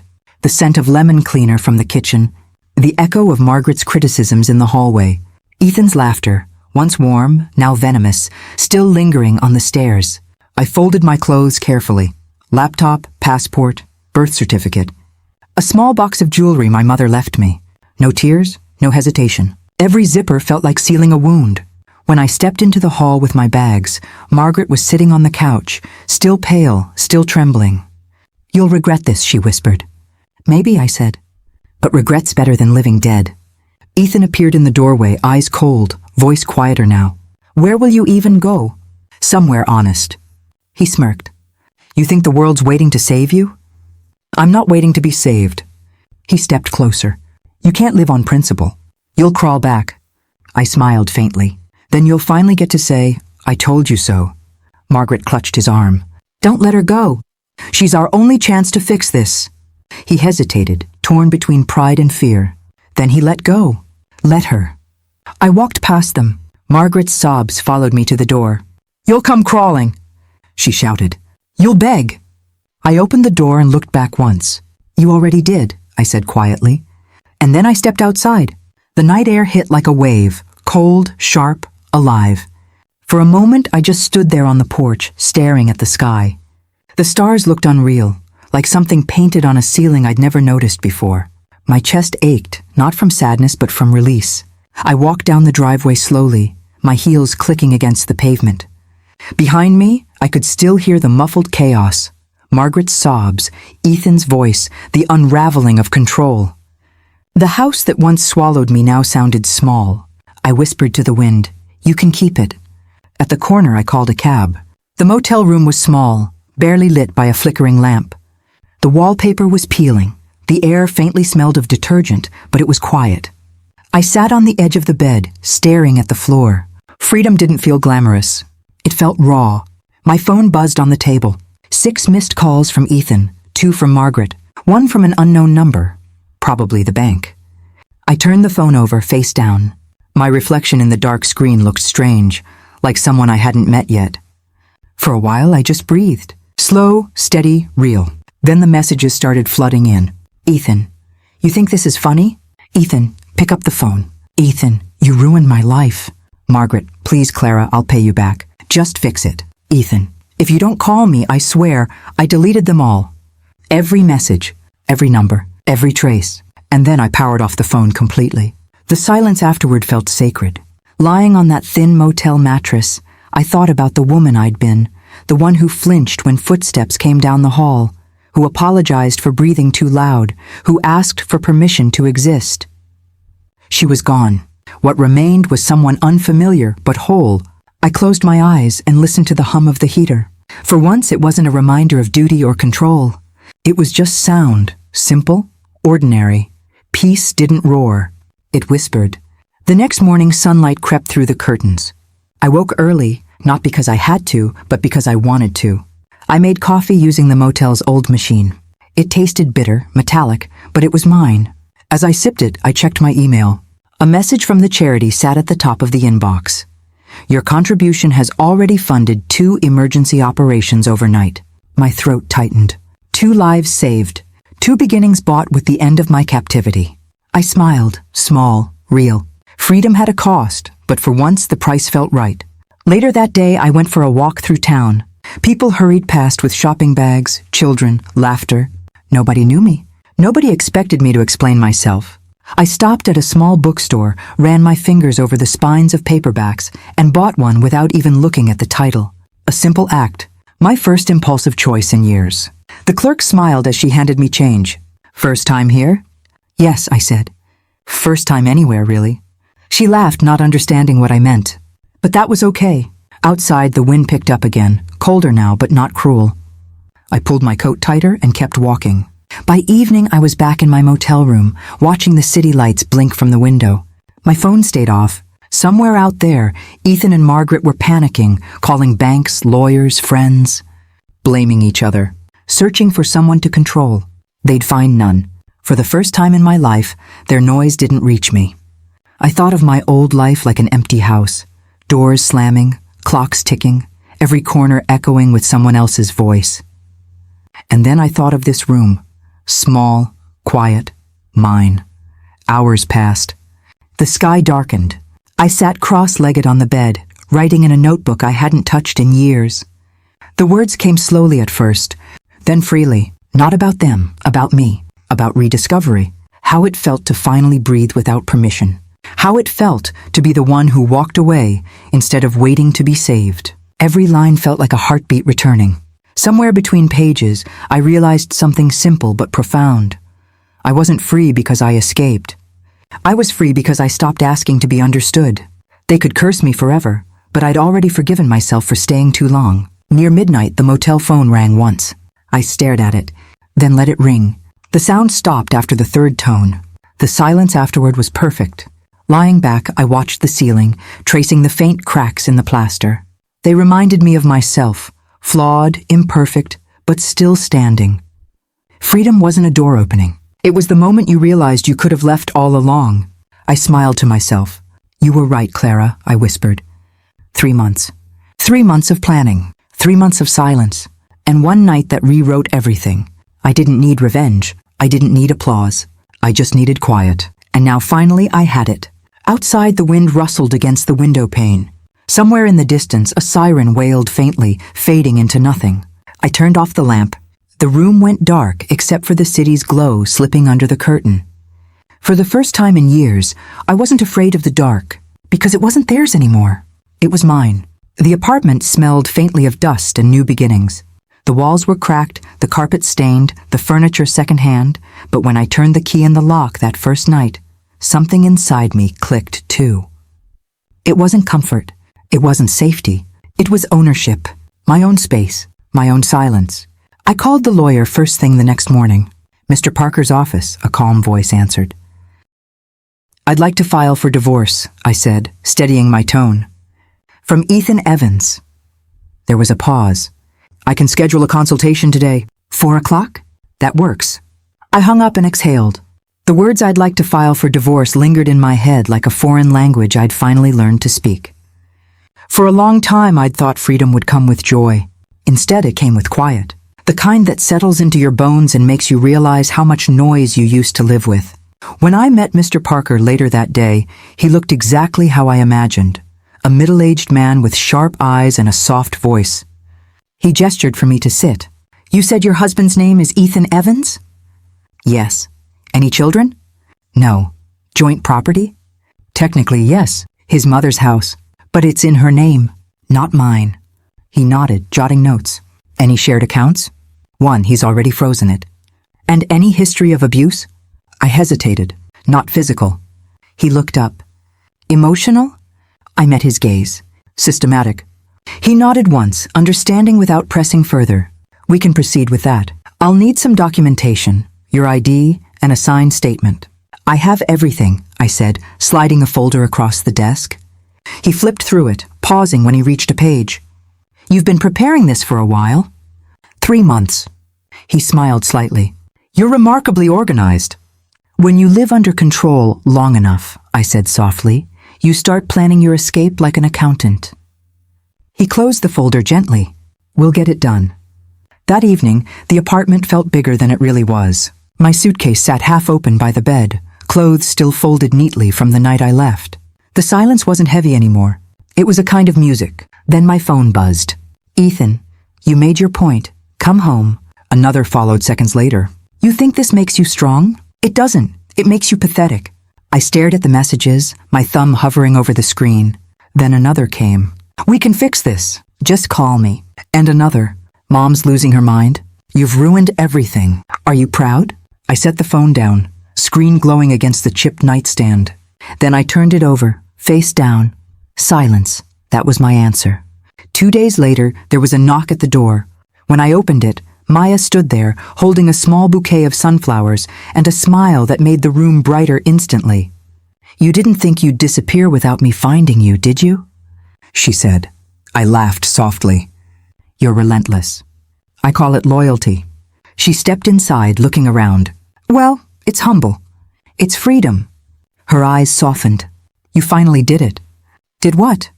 "Escaped." I smiled faintly. "It's not victory. It's recovery." She nodded. "Still, recovery looks good on you." I led her to the small table by the window. We sat with paper cups of instant coffee, steam rising between us. She glanced at the half-unpacked boxes. "You really left everything, didn't you?" "Everything I didn't need." "Doesn't it feel strange?" "Yes," I admitted. "But it also feels honest." She took a sip, studying me. "What's the plan now?" I filed for divorce. Her eyes widened. "You didn't waste time." "Time wasted me," I said quietly. "I'm just taking it back." She smiled, proud. "I wish I had half your courage." I shook my head. "It's not courage. It's exhaustion finally deciding it's had enough." We sat in comfortable silence for a moment, listening to the faint hum of the city outside. Then she asked softly, "Do you miss him?" I stared at the rim of my coffee cup. "I miss who I thought he was, not who he became." She nodded slowly. "That's fair. I used to think love meant endurance," I said. "Now I think it means peace." Maya reached across the table, touching my hand. "You deserve that peace." "For the first time," I said, smiling faintly.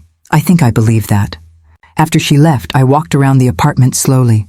The light from the street filtered through thin curtains, painting long stripes across the floor. The air smelled faintly of coffee and dust. I'd spent years feeling like I was waiting for permission, to speak, to rest, to exist. Now I didn't need anyone's approval, only space. My phone buzzed again. "Ethan, please, Clara, talk to me." "Ethan, I'm sorry." "You were right." "Ethan, Mom's losing everything. We can fix this together." Then, "Ethan, you'll regret this when you're alone." I didn't respond. Then came another. "Margaret, we're facing bankruptcy. The bank's calling every hour. Please, Clara, you're destroying us." My fingers hovered over the screen. I almost typed, "You destroyed yourself." But instead I pressed block contact. One by one I blocked them both. The silence that followed was absolute and beautiful. A week later, I met with Mr. Parker again. He handed me a stack of papers. "Your petition's filed. Ethan will be served within 3 business days." I nodded. Thank you? He hesitated. Are you sure about this? He may contest. I expect him to, I said. Control doesn't surrender quietly. He smiled faintly. You sound like someone who's already made peace with the chaos. I have, I said, because it's not mine anymore. As I stood to leave, he said gently, It's rare, you know. People come in broken. You came in ready. I was broken, I said. I just learned how to rebuild quietly. That evening, Maya called. How'd it go? It's official, I said. Congratulations, she said warmly. Or condolences? Both, I admitted. You sound lighter. I am, I said. But freedom has a weight, too. You have to hold it steady or it slips. She was quiet for a moment. You know, most people wouldn't have had the strength to do what you did. I didn't have strength, I said softly. I had desperation disguised as hope. She laughed gently. Whatever it was, it worked. Yeah, I said. I guess it did. That night, I unpacked the last box. Books, old journals. One framed photo, my wedding day. Ethan's smile in the picture looked so genuine, it almost fooled me again. Almost. I held it for a moment, then placed it face down in a drawer. Freedom didn't mean erasing the past.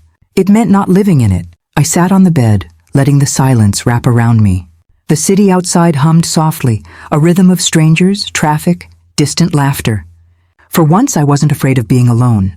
I was afraid of never having felt this kind of peace sooner. A few days later, another bouquet arrived at my door. No note, just white lilies. I knew they were from Ethan. He always sent flowers after fights, as if petals could hide bruises made of words.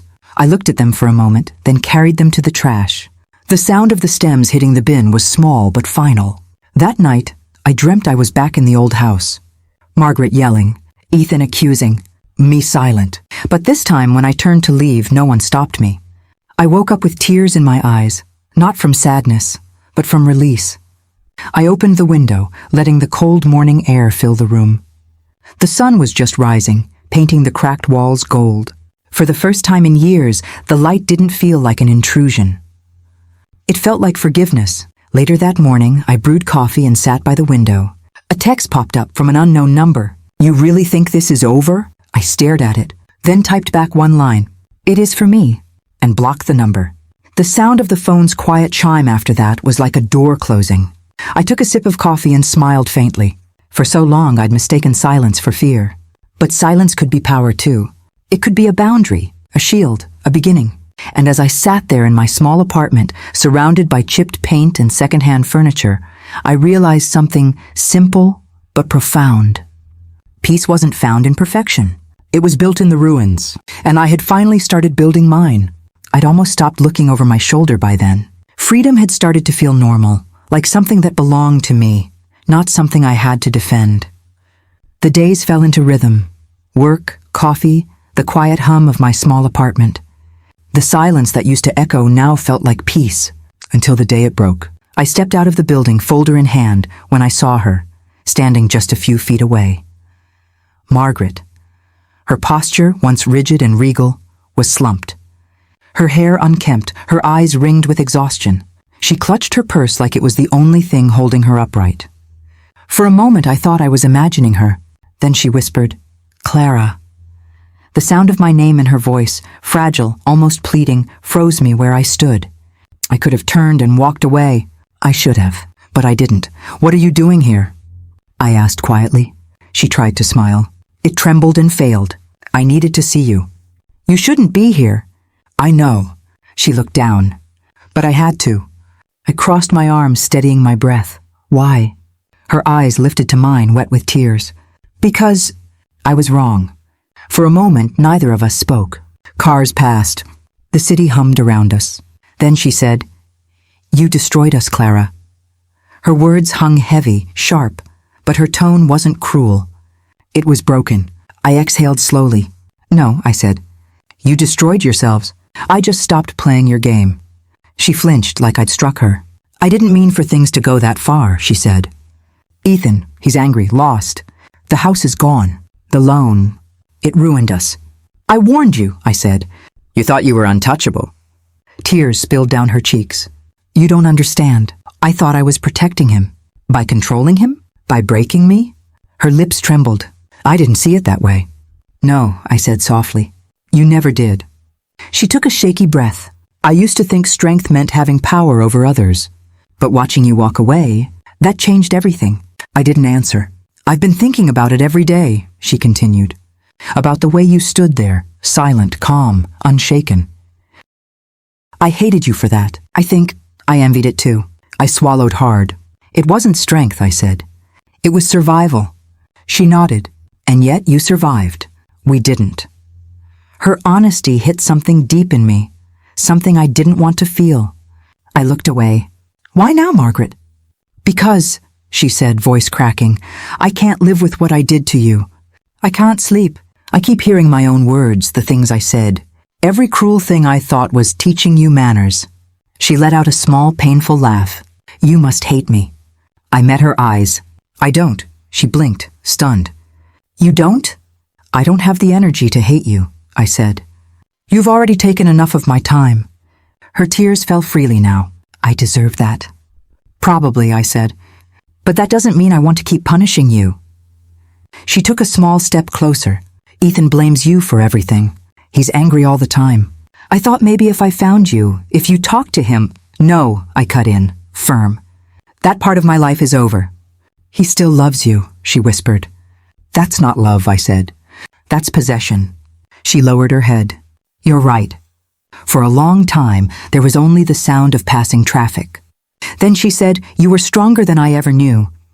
Her words landed softly, almost like a blessing. I didn't respond, because strength wasn't what I'd wanted. I just wanted peace. She looked around, her hands trembling. I sold my jewelry. Ethan's been drinking. The bank's after us. I keep replaying the last thing you said in that house. You told me I'd finally gotten a mirror. I didn't understand it then. And now? Now I see what I looked like, she said. And I hate her. I exhaled. Then maybe there's still hope for you. She smiled weakly. You always had a kind heart, even when I didn't deserve it. That heart nearly destroyed me. I know, she said quietly. And I'm sorry. The words hung between us, fragile but real. For years I'd imagined what this moment might feel like. Hearing her say, sorry. I thought it would bring satisfaction, closure. Instead, it just made me tired. I glanced at her, really looked at her. The proud woman who once stood tall in her immaculate kitchen, criticizing every breath I took, was gone. What stood before me was someone small, human, regretful. I could see the tremor in her hands, the way her eyes darted like she was afraid of being judged again. She didn't need my anger. She already had her own. Margaret, I said softly, you don't need my forgiveness. She looked up startled. Then what do I need? To forgive yourself. Her lips parted. I can't. You can, I said. But you have to live differently first. Her shoulders shook. You make it sound so simple. It's not, I said. It's the hardest thing I've ever done. She nodded slowly. Maybe that's why you could do what I couldn't. I frowned. What do you mean? Leave, she said. Start over. You had courage. I had control. And now I have nothing. I sighed. Sometimes losing everything is the only way to start again. She wiped her eyes. You talk like someone who's found peace. Maybe just the beginning of it. She hesitated. Do you ever think about him? Ethan? Yes, I paused. Sometimes, but not with anger, just with pity. She nodded. He's not well? I figured, I said. He never learned to face himself without someone else to blame. She gave a sad smile. You sound like you've known us both better than we ever knew ourselves. I lived in that house, I said. I had to. She looked down at the sidewalk. I don't expect you to forgive me. I already have. Her head snapped up. You have? Forgiveness isn't for you, I said. It's for me, so I don't have to carry you anymore. Her breath hitched. Then what now? Now, I said quietly, you go live with what's left, and I keep living with what's new. Her tears started again. You're kinder than I deserve. Maybe, I said. But kindness isn't the same as reconciliation. She nodded, understanding. I turned slightly, my hand tightening on the folder I carried. I should go, I said. Clara, she whispered. Please, just one more thing. I stopped. She took a step forward. Thank you. For what? For showing me what real strength looks like. I met her eyes. Strength isn't walking away. It's staying gone. She blinked. her expression softening into something almost peaceful. You were stronger than I ever knew. I gave her a small nod. You just never looked close enough. As I walked away, I didn't look back. Her reflection lingered in the glass of a storefront as I passed, small, fading, swallowed by the crowd. And for the first time, I felt something unexpected. Not vengeance, not triumph, just release. Later that night, I sat in my apartment with the window open. The city breathed around me, cars, voices, a distant siren fading into the dark. I thought about her face, her trembling voice, her words. Forgiveness had always felt like surrender to me, but now I understood it differently. Forgiveness wasn't weakness. It was distance. It was choosing not to carry someone else's pain anymore. I didn't forgive because she deserved it. I forgave because I deserved peace. My phone buzzed on the table. A new message. Not from Ethan, not from Margaret, from Maya. Dinner tomorrow?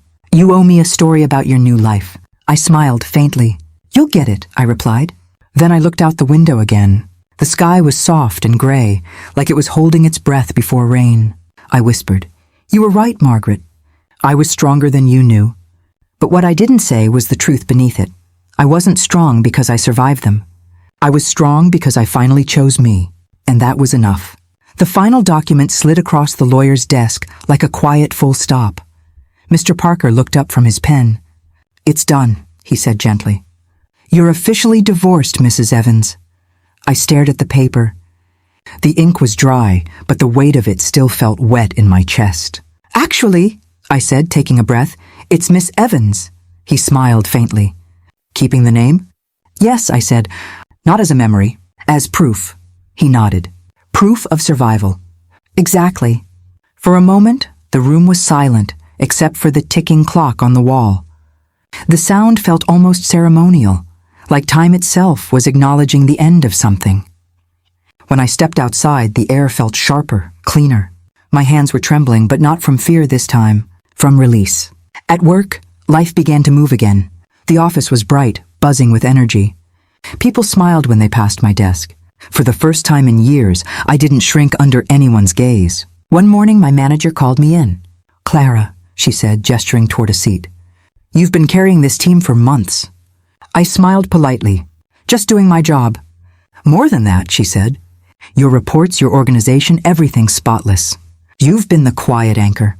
I hesitated. Thank you. We're restructuring next quarter, she continued. There's an opening for senior analyst. I want you to take it. My heart skipped. You're serious? She smiled. You've earned it. And between us, I'm tired of men talking over the best person in the room. I laughed softly, a sound I hadn't heard from myself in years. I'll try to live up to that. I know you will, she said. Congratulations. When I left her office, I leaned against the hallway wall for a moment.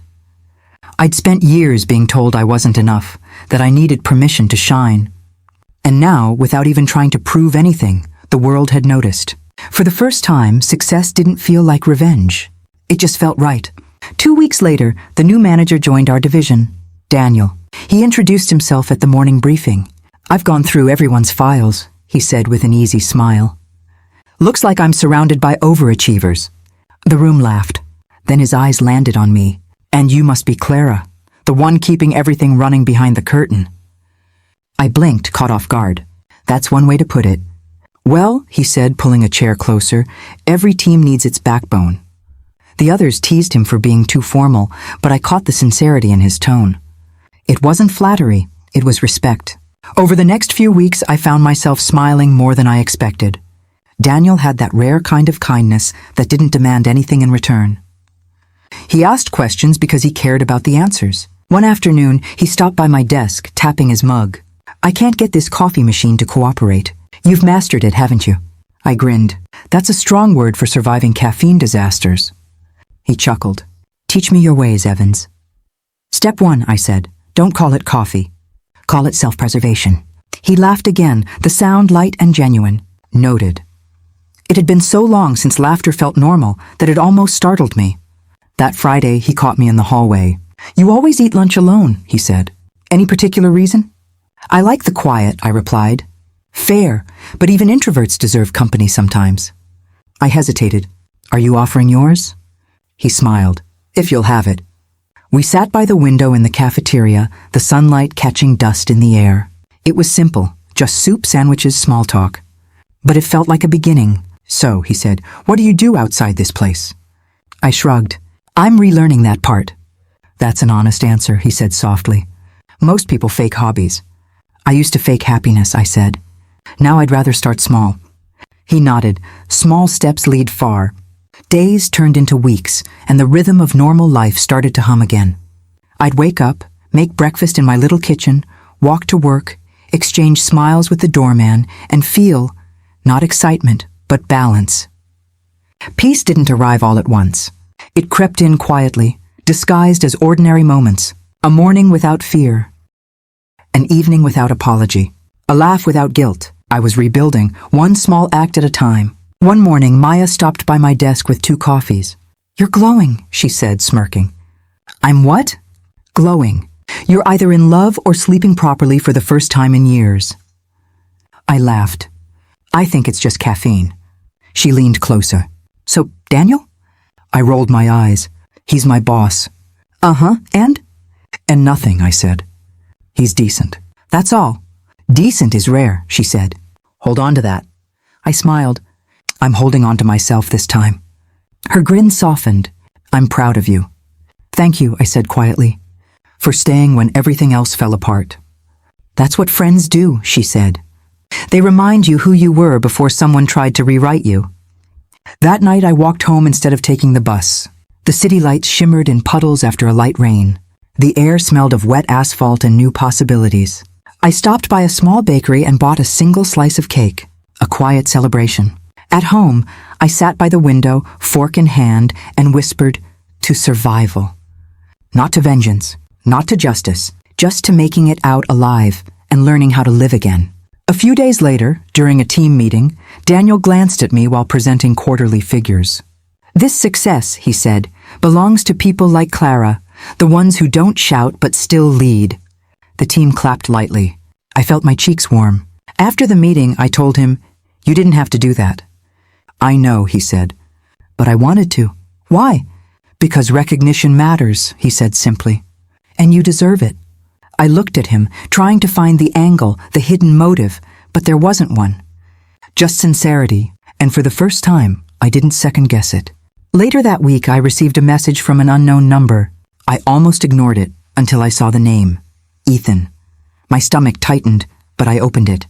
"I'm paying off Mom's debts, working 2 jobs. I guess I finally know what responsibility feels like. I'm sorry for everything." I stared at the screen for a long time. Then another message came. "You don't have to reply. I just needed you to know I'm trying to fix what I broke." My thumb hovered over the keyboard. I typed 3 words. "I hope so." Then I deleted them. Some things didn't need to be said. I put the phone down and exhaled slowly. There was no satisfaction in his suffering, no spark of revenge. Only closure. I'd thought for so long that freedom would come when they fell. But it came when I stopped needing them to. That weekend, Maya convinced me to join her at an outdoor market. The air smelled like roasted coffee and cinnamon bread. People laughed, bartering over flowers and art. "Feels good, doesn't it?" she said. "What does?" "Being part of the world again." I smiled. "Yeah, it really does." We passed a stall selling handmade journals. One had a dark blue cover with the words, "Start where you are," embossed in silver. I bought it. That night, I opened it and wrote my first entry. "Peace isn't loud. It's the sound of your own heartbeat when you finally stop running." Weeks turned into months. I kept the apartment but added small touches. A plant, a rug, framed photos with friends. It wasn't about decorating. It was about belonging. Every inch of that space was built with my choices, my hands, my peace. Sometimes, Daniel would stop by my desk with 2 coffees instead of 1.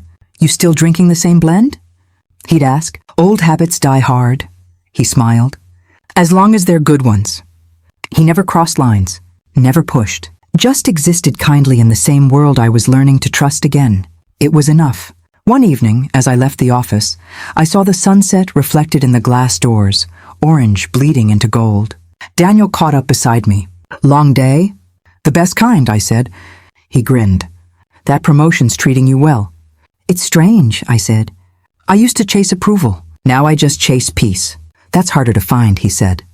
I know, I replied. That's why it's worth keeping. We walked together in silence for a while. The air was cool, the streets glowing under street lights.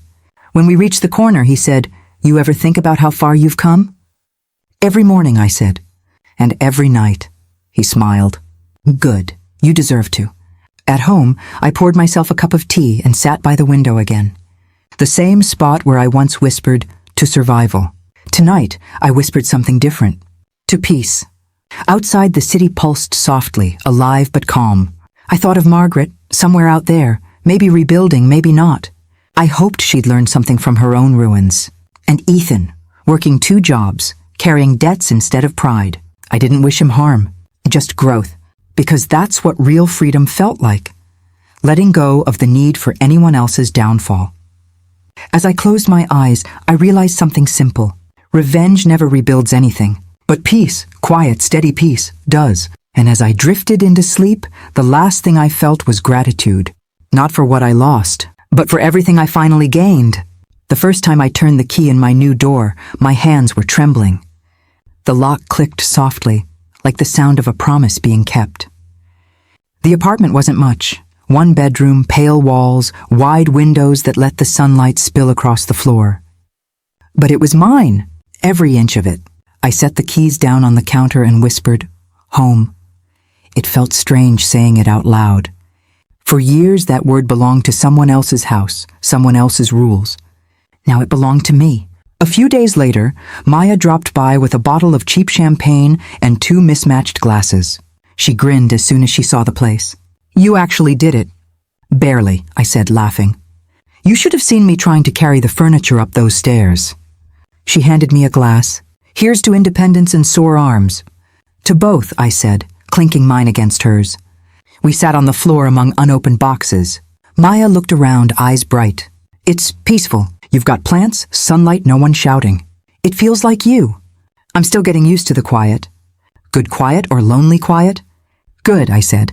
"Finally." She nodded, sipping her drink. "So what's next?" I smiled faintly. "I don't know. Maybe just existing without permission." "That sounds perfect," she said. "And rare." After she left, I stood by the window. The city below buzzed faintly, people rushing, cars humming, life moving forward. I watched them, thinking about the woman I used to be, the one who flinched at footsteps, the one who counted her words before speaking. She didn't live here anymore. Every time I looked around, I saw pieces of the new me instead. The shelf with my own books, the little fern that thrived in sunlight, the mug that said, "I can." Each thing was small, but together they whispered, "You made it." One evening, as I arranged a few photos on the wall, my phone buzzed. It was Daniel. "Still surviving the corporate circus?" I smiled and typed back, "More like taming it." He replied, "Good. You always were the quiet storm type." "I'll take that as a compliment." "It is." I hesitated for a moment, then added, "Thanks, Daniel, for seeing me. You made it impossible not to." That made me pause. For so long, I'd been invisible. Now I didn't need to shout to be seen. I just needed to be myself. A few weeks later, I signed the final ownership papers. The agent smiled as she slid the file toward me. "Congratulations, Ms. Evans. You're officially a homeowner." Hearing it felt different this time. Ms. Evans. That name used to be a chain. Now it was armor. After she left, I sat in the empty living room, the papers still warm from my touch. For the first time in my life, Clara Evans didn't sound like a borrowed name. It sounded like someone I'd earned. Later that evening, I video called Maya. She was halfway through dinner when she answered. "So how does it feel?" she asked. "Strange," I admitted. "Good strange. Tell me you're celebrating." "I'm trying," I said, glancing at my mug of coffee. "My version of champagne." She rolled her eyes. "You and caffeine, inseparable." "It's reliable." She smiled softly. "You look happy." "I am," I said. "But not the kind of happy that shouts. More like peace pretending to be happiness." She nodded. "That's the best kind. It lasts." Over time, my routines changed. I started each morning with sunlight streaming through the curtains. I'd make coffee, water my plants, and play music. Soft, slow, gentle. Sometimes I'd laugh at nothing. Other times, I'd just sit there quietly, letting the warmth of ordinary life fill the spaces once crowded by fear. I didn't measure success by money or approval anymore. I measured it by mornings like this. No tension, no dread, just breath. One Saturday, I visited a local thrift shop. I was looking for a lamp but found a mirror instead. It was slightly cracked in the corner, framed in wood painted white. When I looked into it, I didn't see the reflection of someone broken. I saw someone whole. The woman staring back wasn't perfect, but she was mine. I bought it. Back home, I hung it by the window where the sunlight touched the frame. Every morning after that, I'd catch glimpses of my reflection as I passed. And every time I smiled. Not because I loved what I saw, but because I finally recognized her. One afternoon, Daniel stopped by the office coffee machine. "You seem different lately," he said. "Different how?" "Lighter," he said. "Like you finally let go of something heavy." I smiled. I did. "Must feel good." "It does," I said. "You ever notice how peace feels quiet? Like it doesn't ask for applause?" He nodded. "That's the best kind of peace." "Yeah," I said softly. "It is." He hesitated, then added, "If you ever want to talk outside spreadsheets and deadlines, I know a great place by the river." I laughed. "Are you asking me to lunch or an existential conversation?" "Both," he said. "You choose the topic." "Maybe," I said, smiling. "We'll see." That night, I sat on the balcony with a blanket and tea, watching the lights shimmer below. I thought about all the words I'd swallowed over the years, the apologies I didn't owe, the forgiveness I gave myself, and I realized I wasn't angry anymore. Anger had done its job. It got me out, but it didn't deserve to stay. Now peace was what filled the silence. Weeks passed quietly. Work stayed steady. The plants grew taller. Evenings grew slower. Every now and then I'd still hear echoes, the old voices, the criticism, the doubt. But they faded faster each time, because now my voice was louder. One morning, I found myself standing by the window, coffee in hand, watching the sunrise. The light spilled across the counter, warm and gold. I whispered, "I once thought endurance was strength." The words hung in the air for a moment, soft but certain. But strength, I said, was leaving. And that realization felt like breathing for the first time again. Later that day, I got a text from an old friend at work. "Heard about Ethan. He's still paying off debts. Looks like he's trying to clean up his life." I stared at the message. For a moment, I waited for a feeling. Anger, satisfaction, pity. Nothing came. Just quiet acceptance. I typed back, "Good for him." And that was it. No bitterness. No victory. Just peace. That evening, I took my notebook, the one that said, "Start where you are," and sat at my kitchen table. I opened it to a blank page and began to write. This isn't a story about revenge. It's a story about remembering who I was before someone else decided who I should be. The pen felt light in my hand. The words came easily. "If you're living in silence," I wrote, "remember, your voice is waiting for you." I stared at the sentence for a long time, feeling something inside me settle. Then I whispered, "That's it." I decided to record it, my final message. I set my phone on the table, hit record, and took a breath. "Hi everyone," I began softly. "It's Clara. Some of you have been following my story from the beginning." I paused, glancing around the apartment. Sunlight, plants, the quiet hum of peace. "I wanted to share where it ends," I continued. "Or maybe where it truly begins. My divorce is finalized. I bought this place under my own name. I still go by Clara Evans, not out of attachment, but as proof that survival doesn't erase you. It defines you." I smiled slightly, my voice steady. "There's a lot I could say about pain and betrayal, but I won't, because this isn't a story about what they did to me. It's about what I did next." I leaned closer to the phone. "I once thought endurance was strength. That staying quiet made me noble. But I was wrong. Strength was walking away. It was saying, I deserve more." I glanced at the window, watching the sky fade into soft orange. And if you're watching this, if you're living in silence, convincing yourself you can handle it, I want you to know something. I took a breath. Your voice is waiting for you. The world won't collapse if you use it. And when you do, you'll realize how heavy your silence really was. I smiled again. Peace doesn't come when you win. It comes when you stop fighting yourself. The words felt final but free. "Thank you," I whispered. "For listening, for understanding, for reminding me that stories don't end in pain. They end in choice." I reached forward and stopped the recording. For a long moment, I just sat there. The quiet filled every corner of the room. Then I looked around, at the photos, the plants, the soft evening light, and whispered, "I made it." Not loud, not triumphant, just true. That night, before bed, I looked in the mirror again. The woman looking back smiled, not a forced smile, not a brave one, just real. And for the first time, I didn't feel like I was carrying a story anymore. I felt like I was living one. The world outside dimmed. The city lights blinked softly in the distance. I turned off the lamp, pulled the blanket close, and let the quiet wrap around me. No voices, no fear, just the sound of peace breathing beside me. And for once, I didn't whisper one day, because that day had already come. They say silence protects us, but sometimes it traps us. I've learned that speaking, even in a whisper, can change everything. If you've ever found your strength in silence, share your story below. Your words might be the light someone else is waiting for. And if this story touched you, subscribe. Not just for more stories, but to remind yourself that you're not alone. Every story matters, every voice counts. And sometimes the courage to speak doesn't just save you, it saves someone listening right now.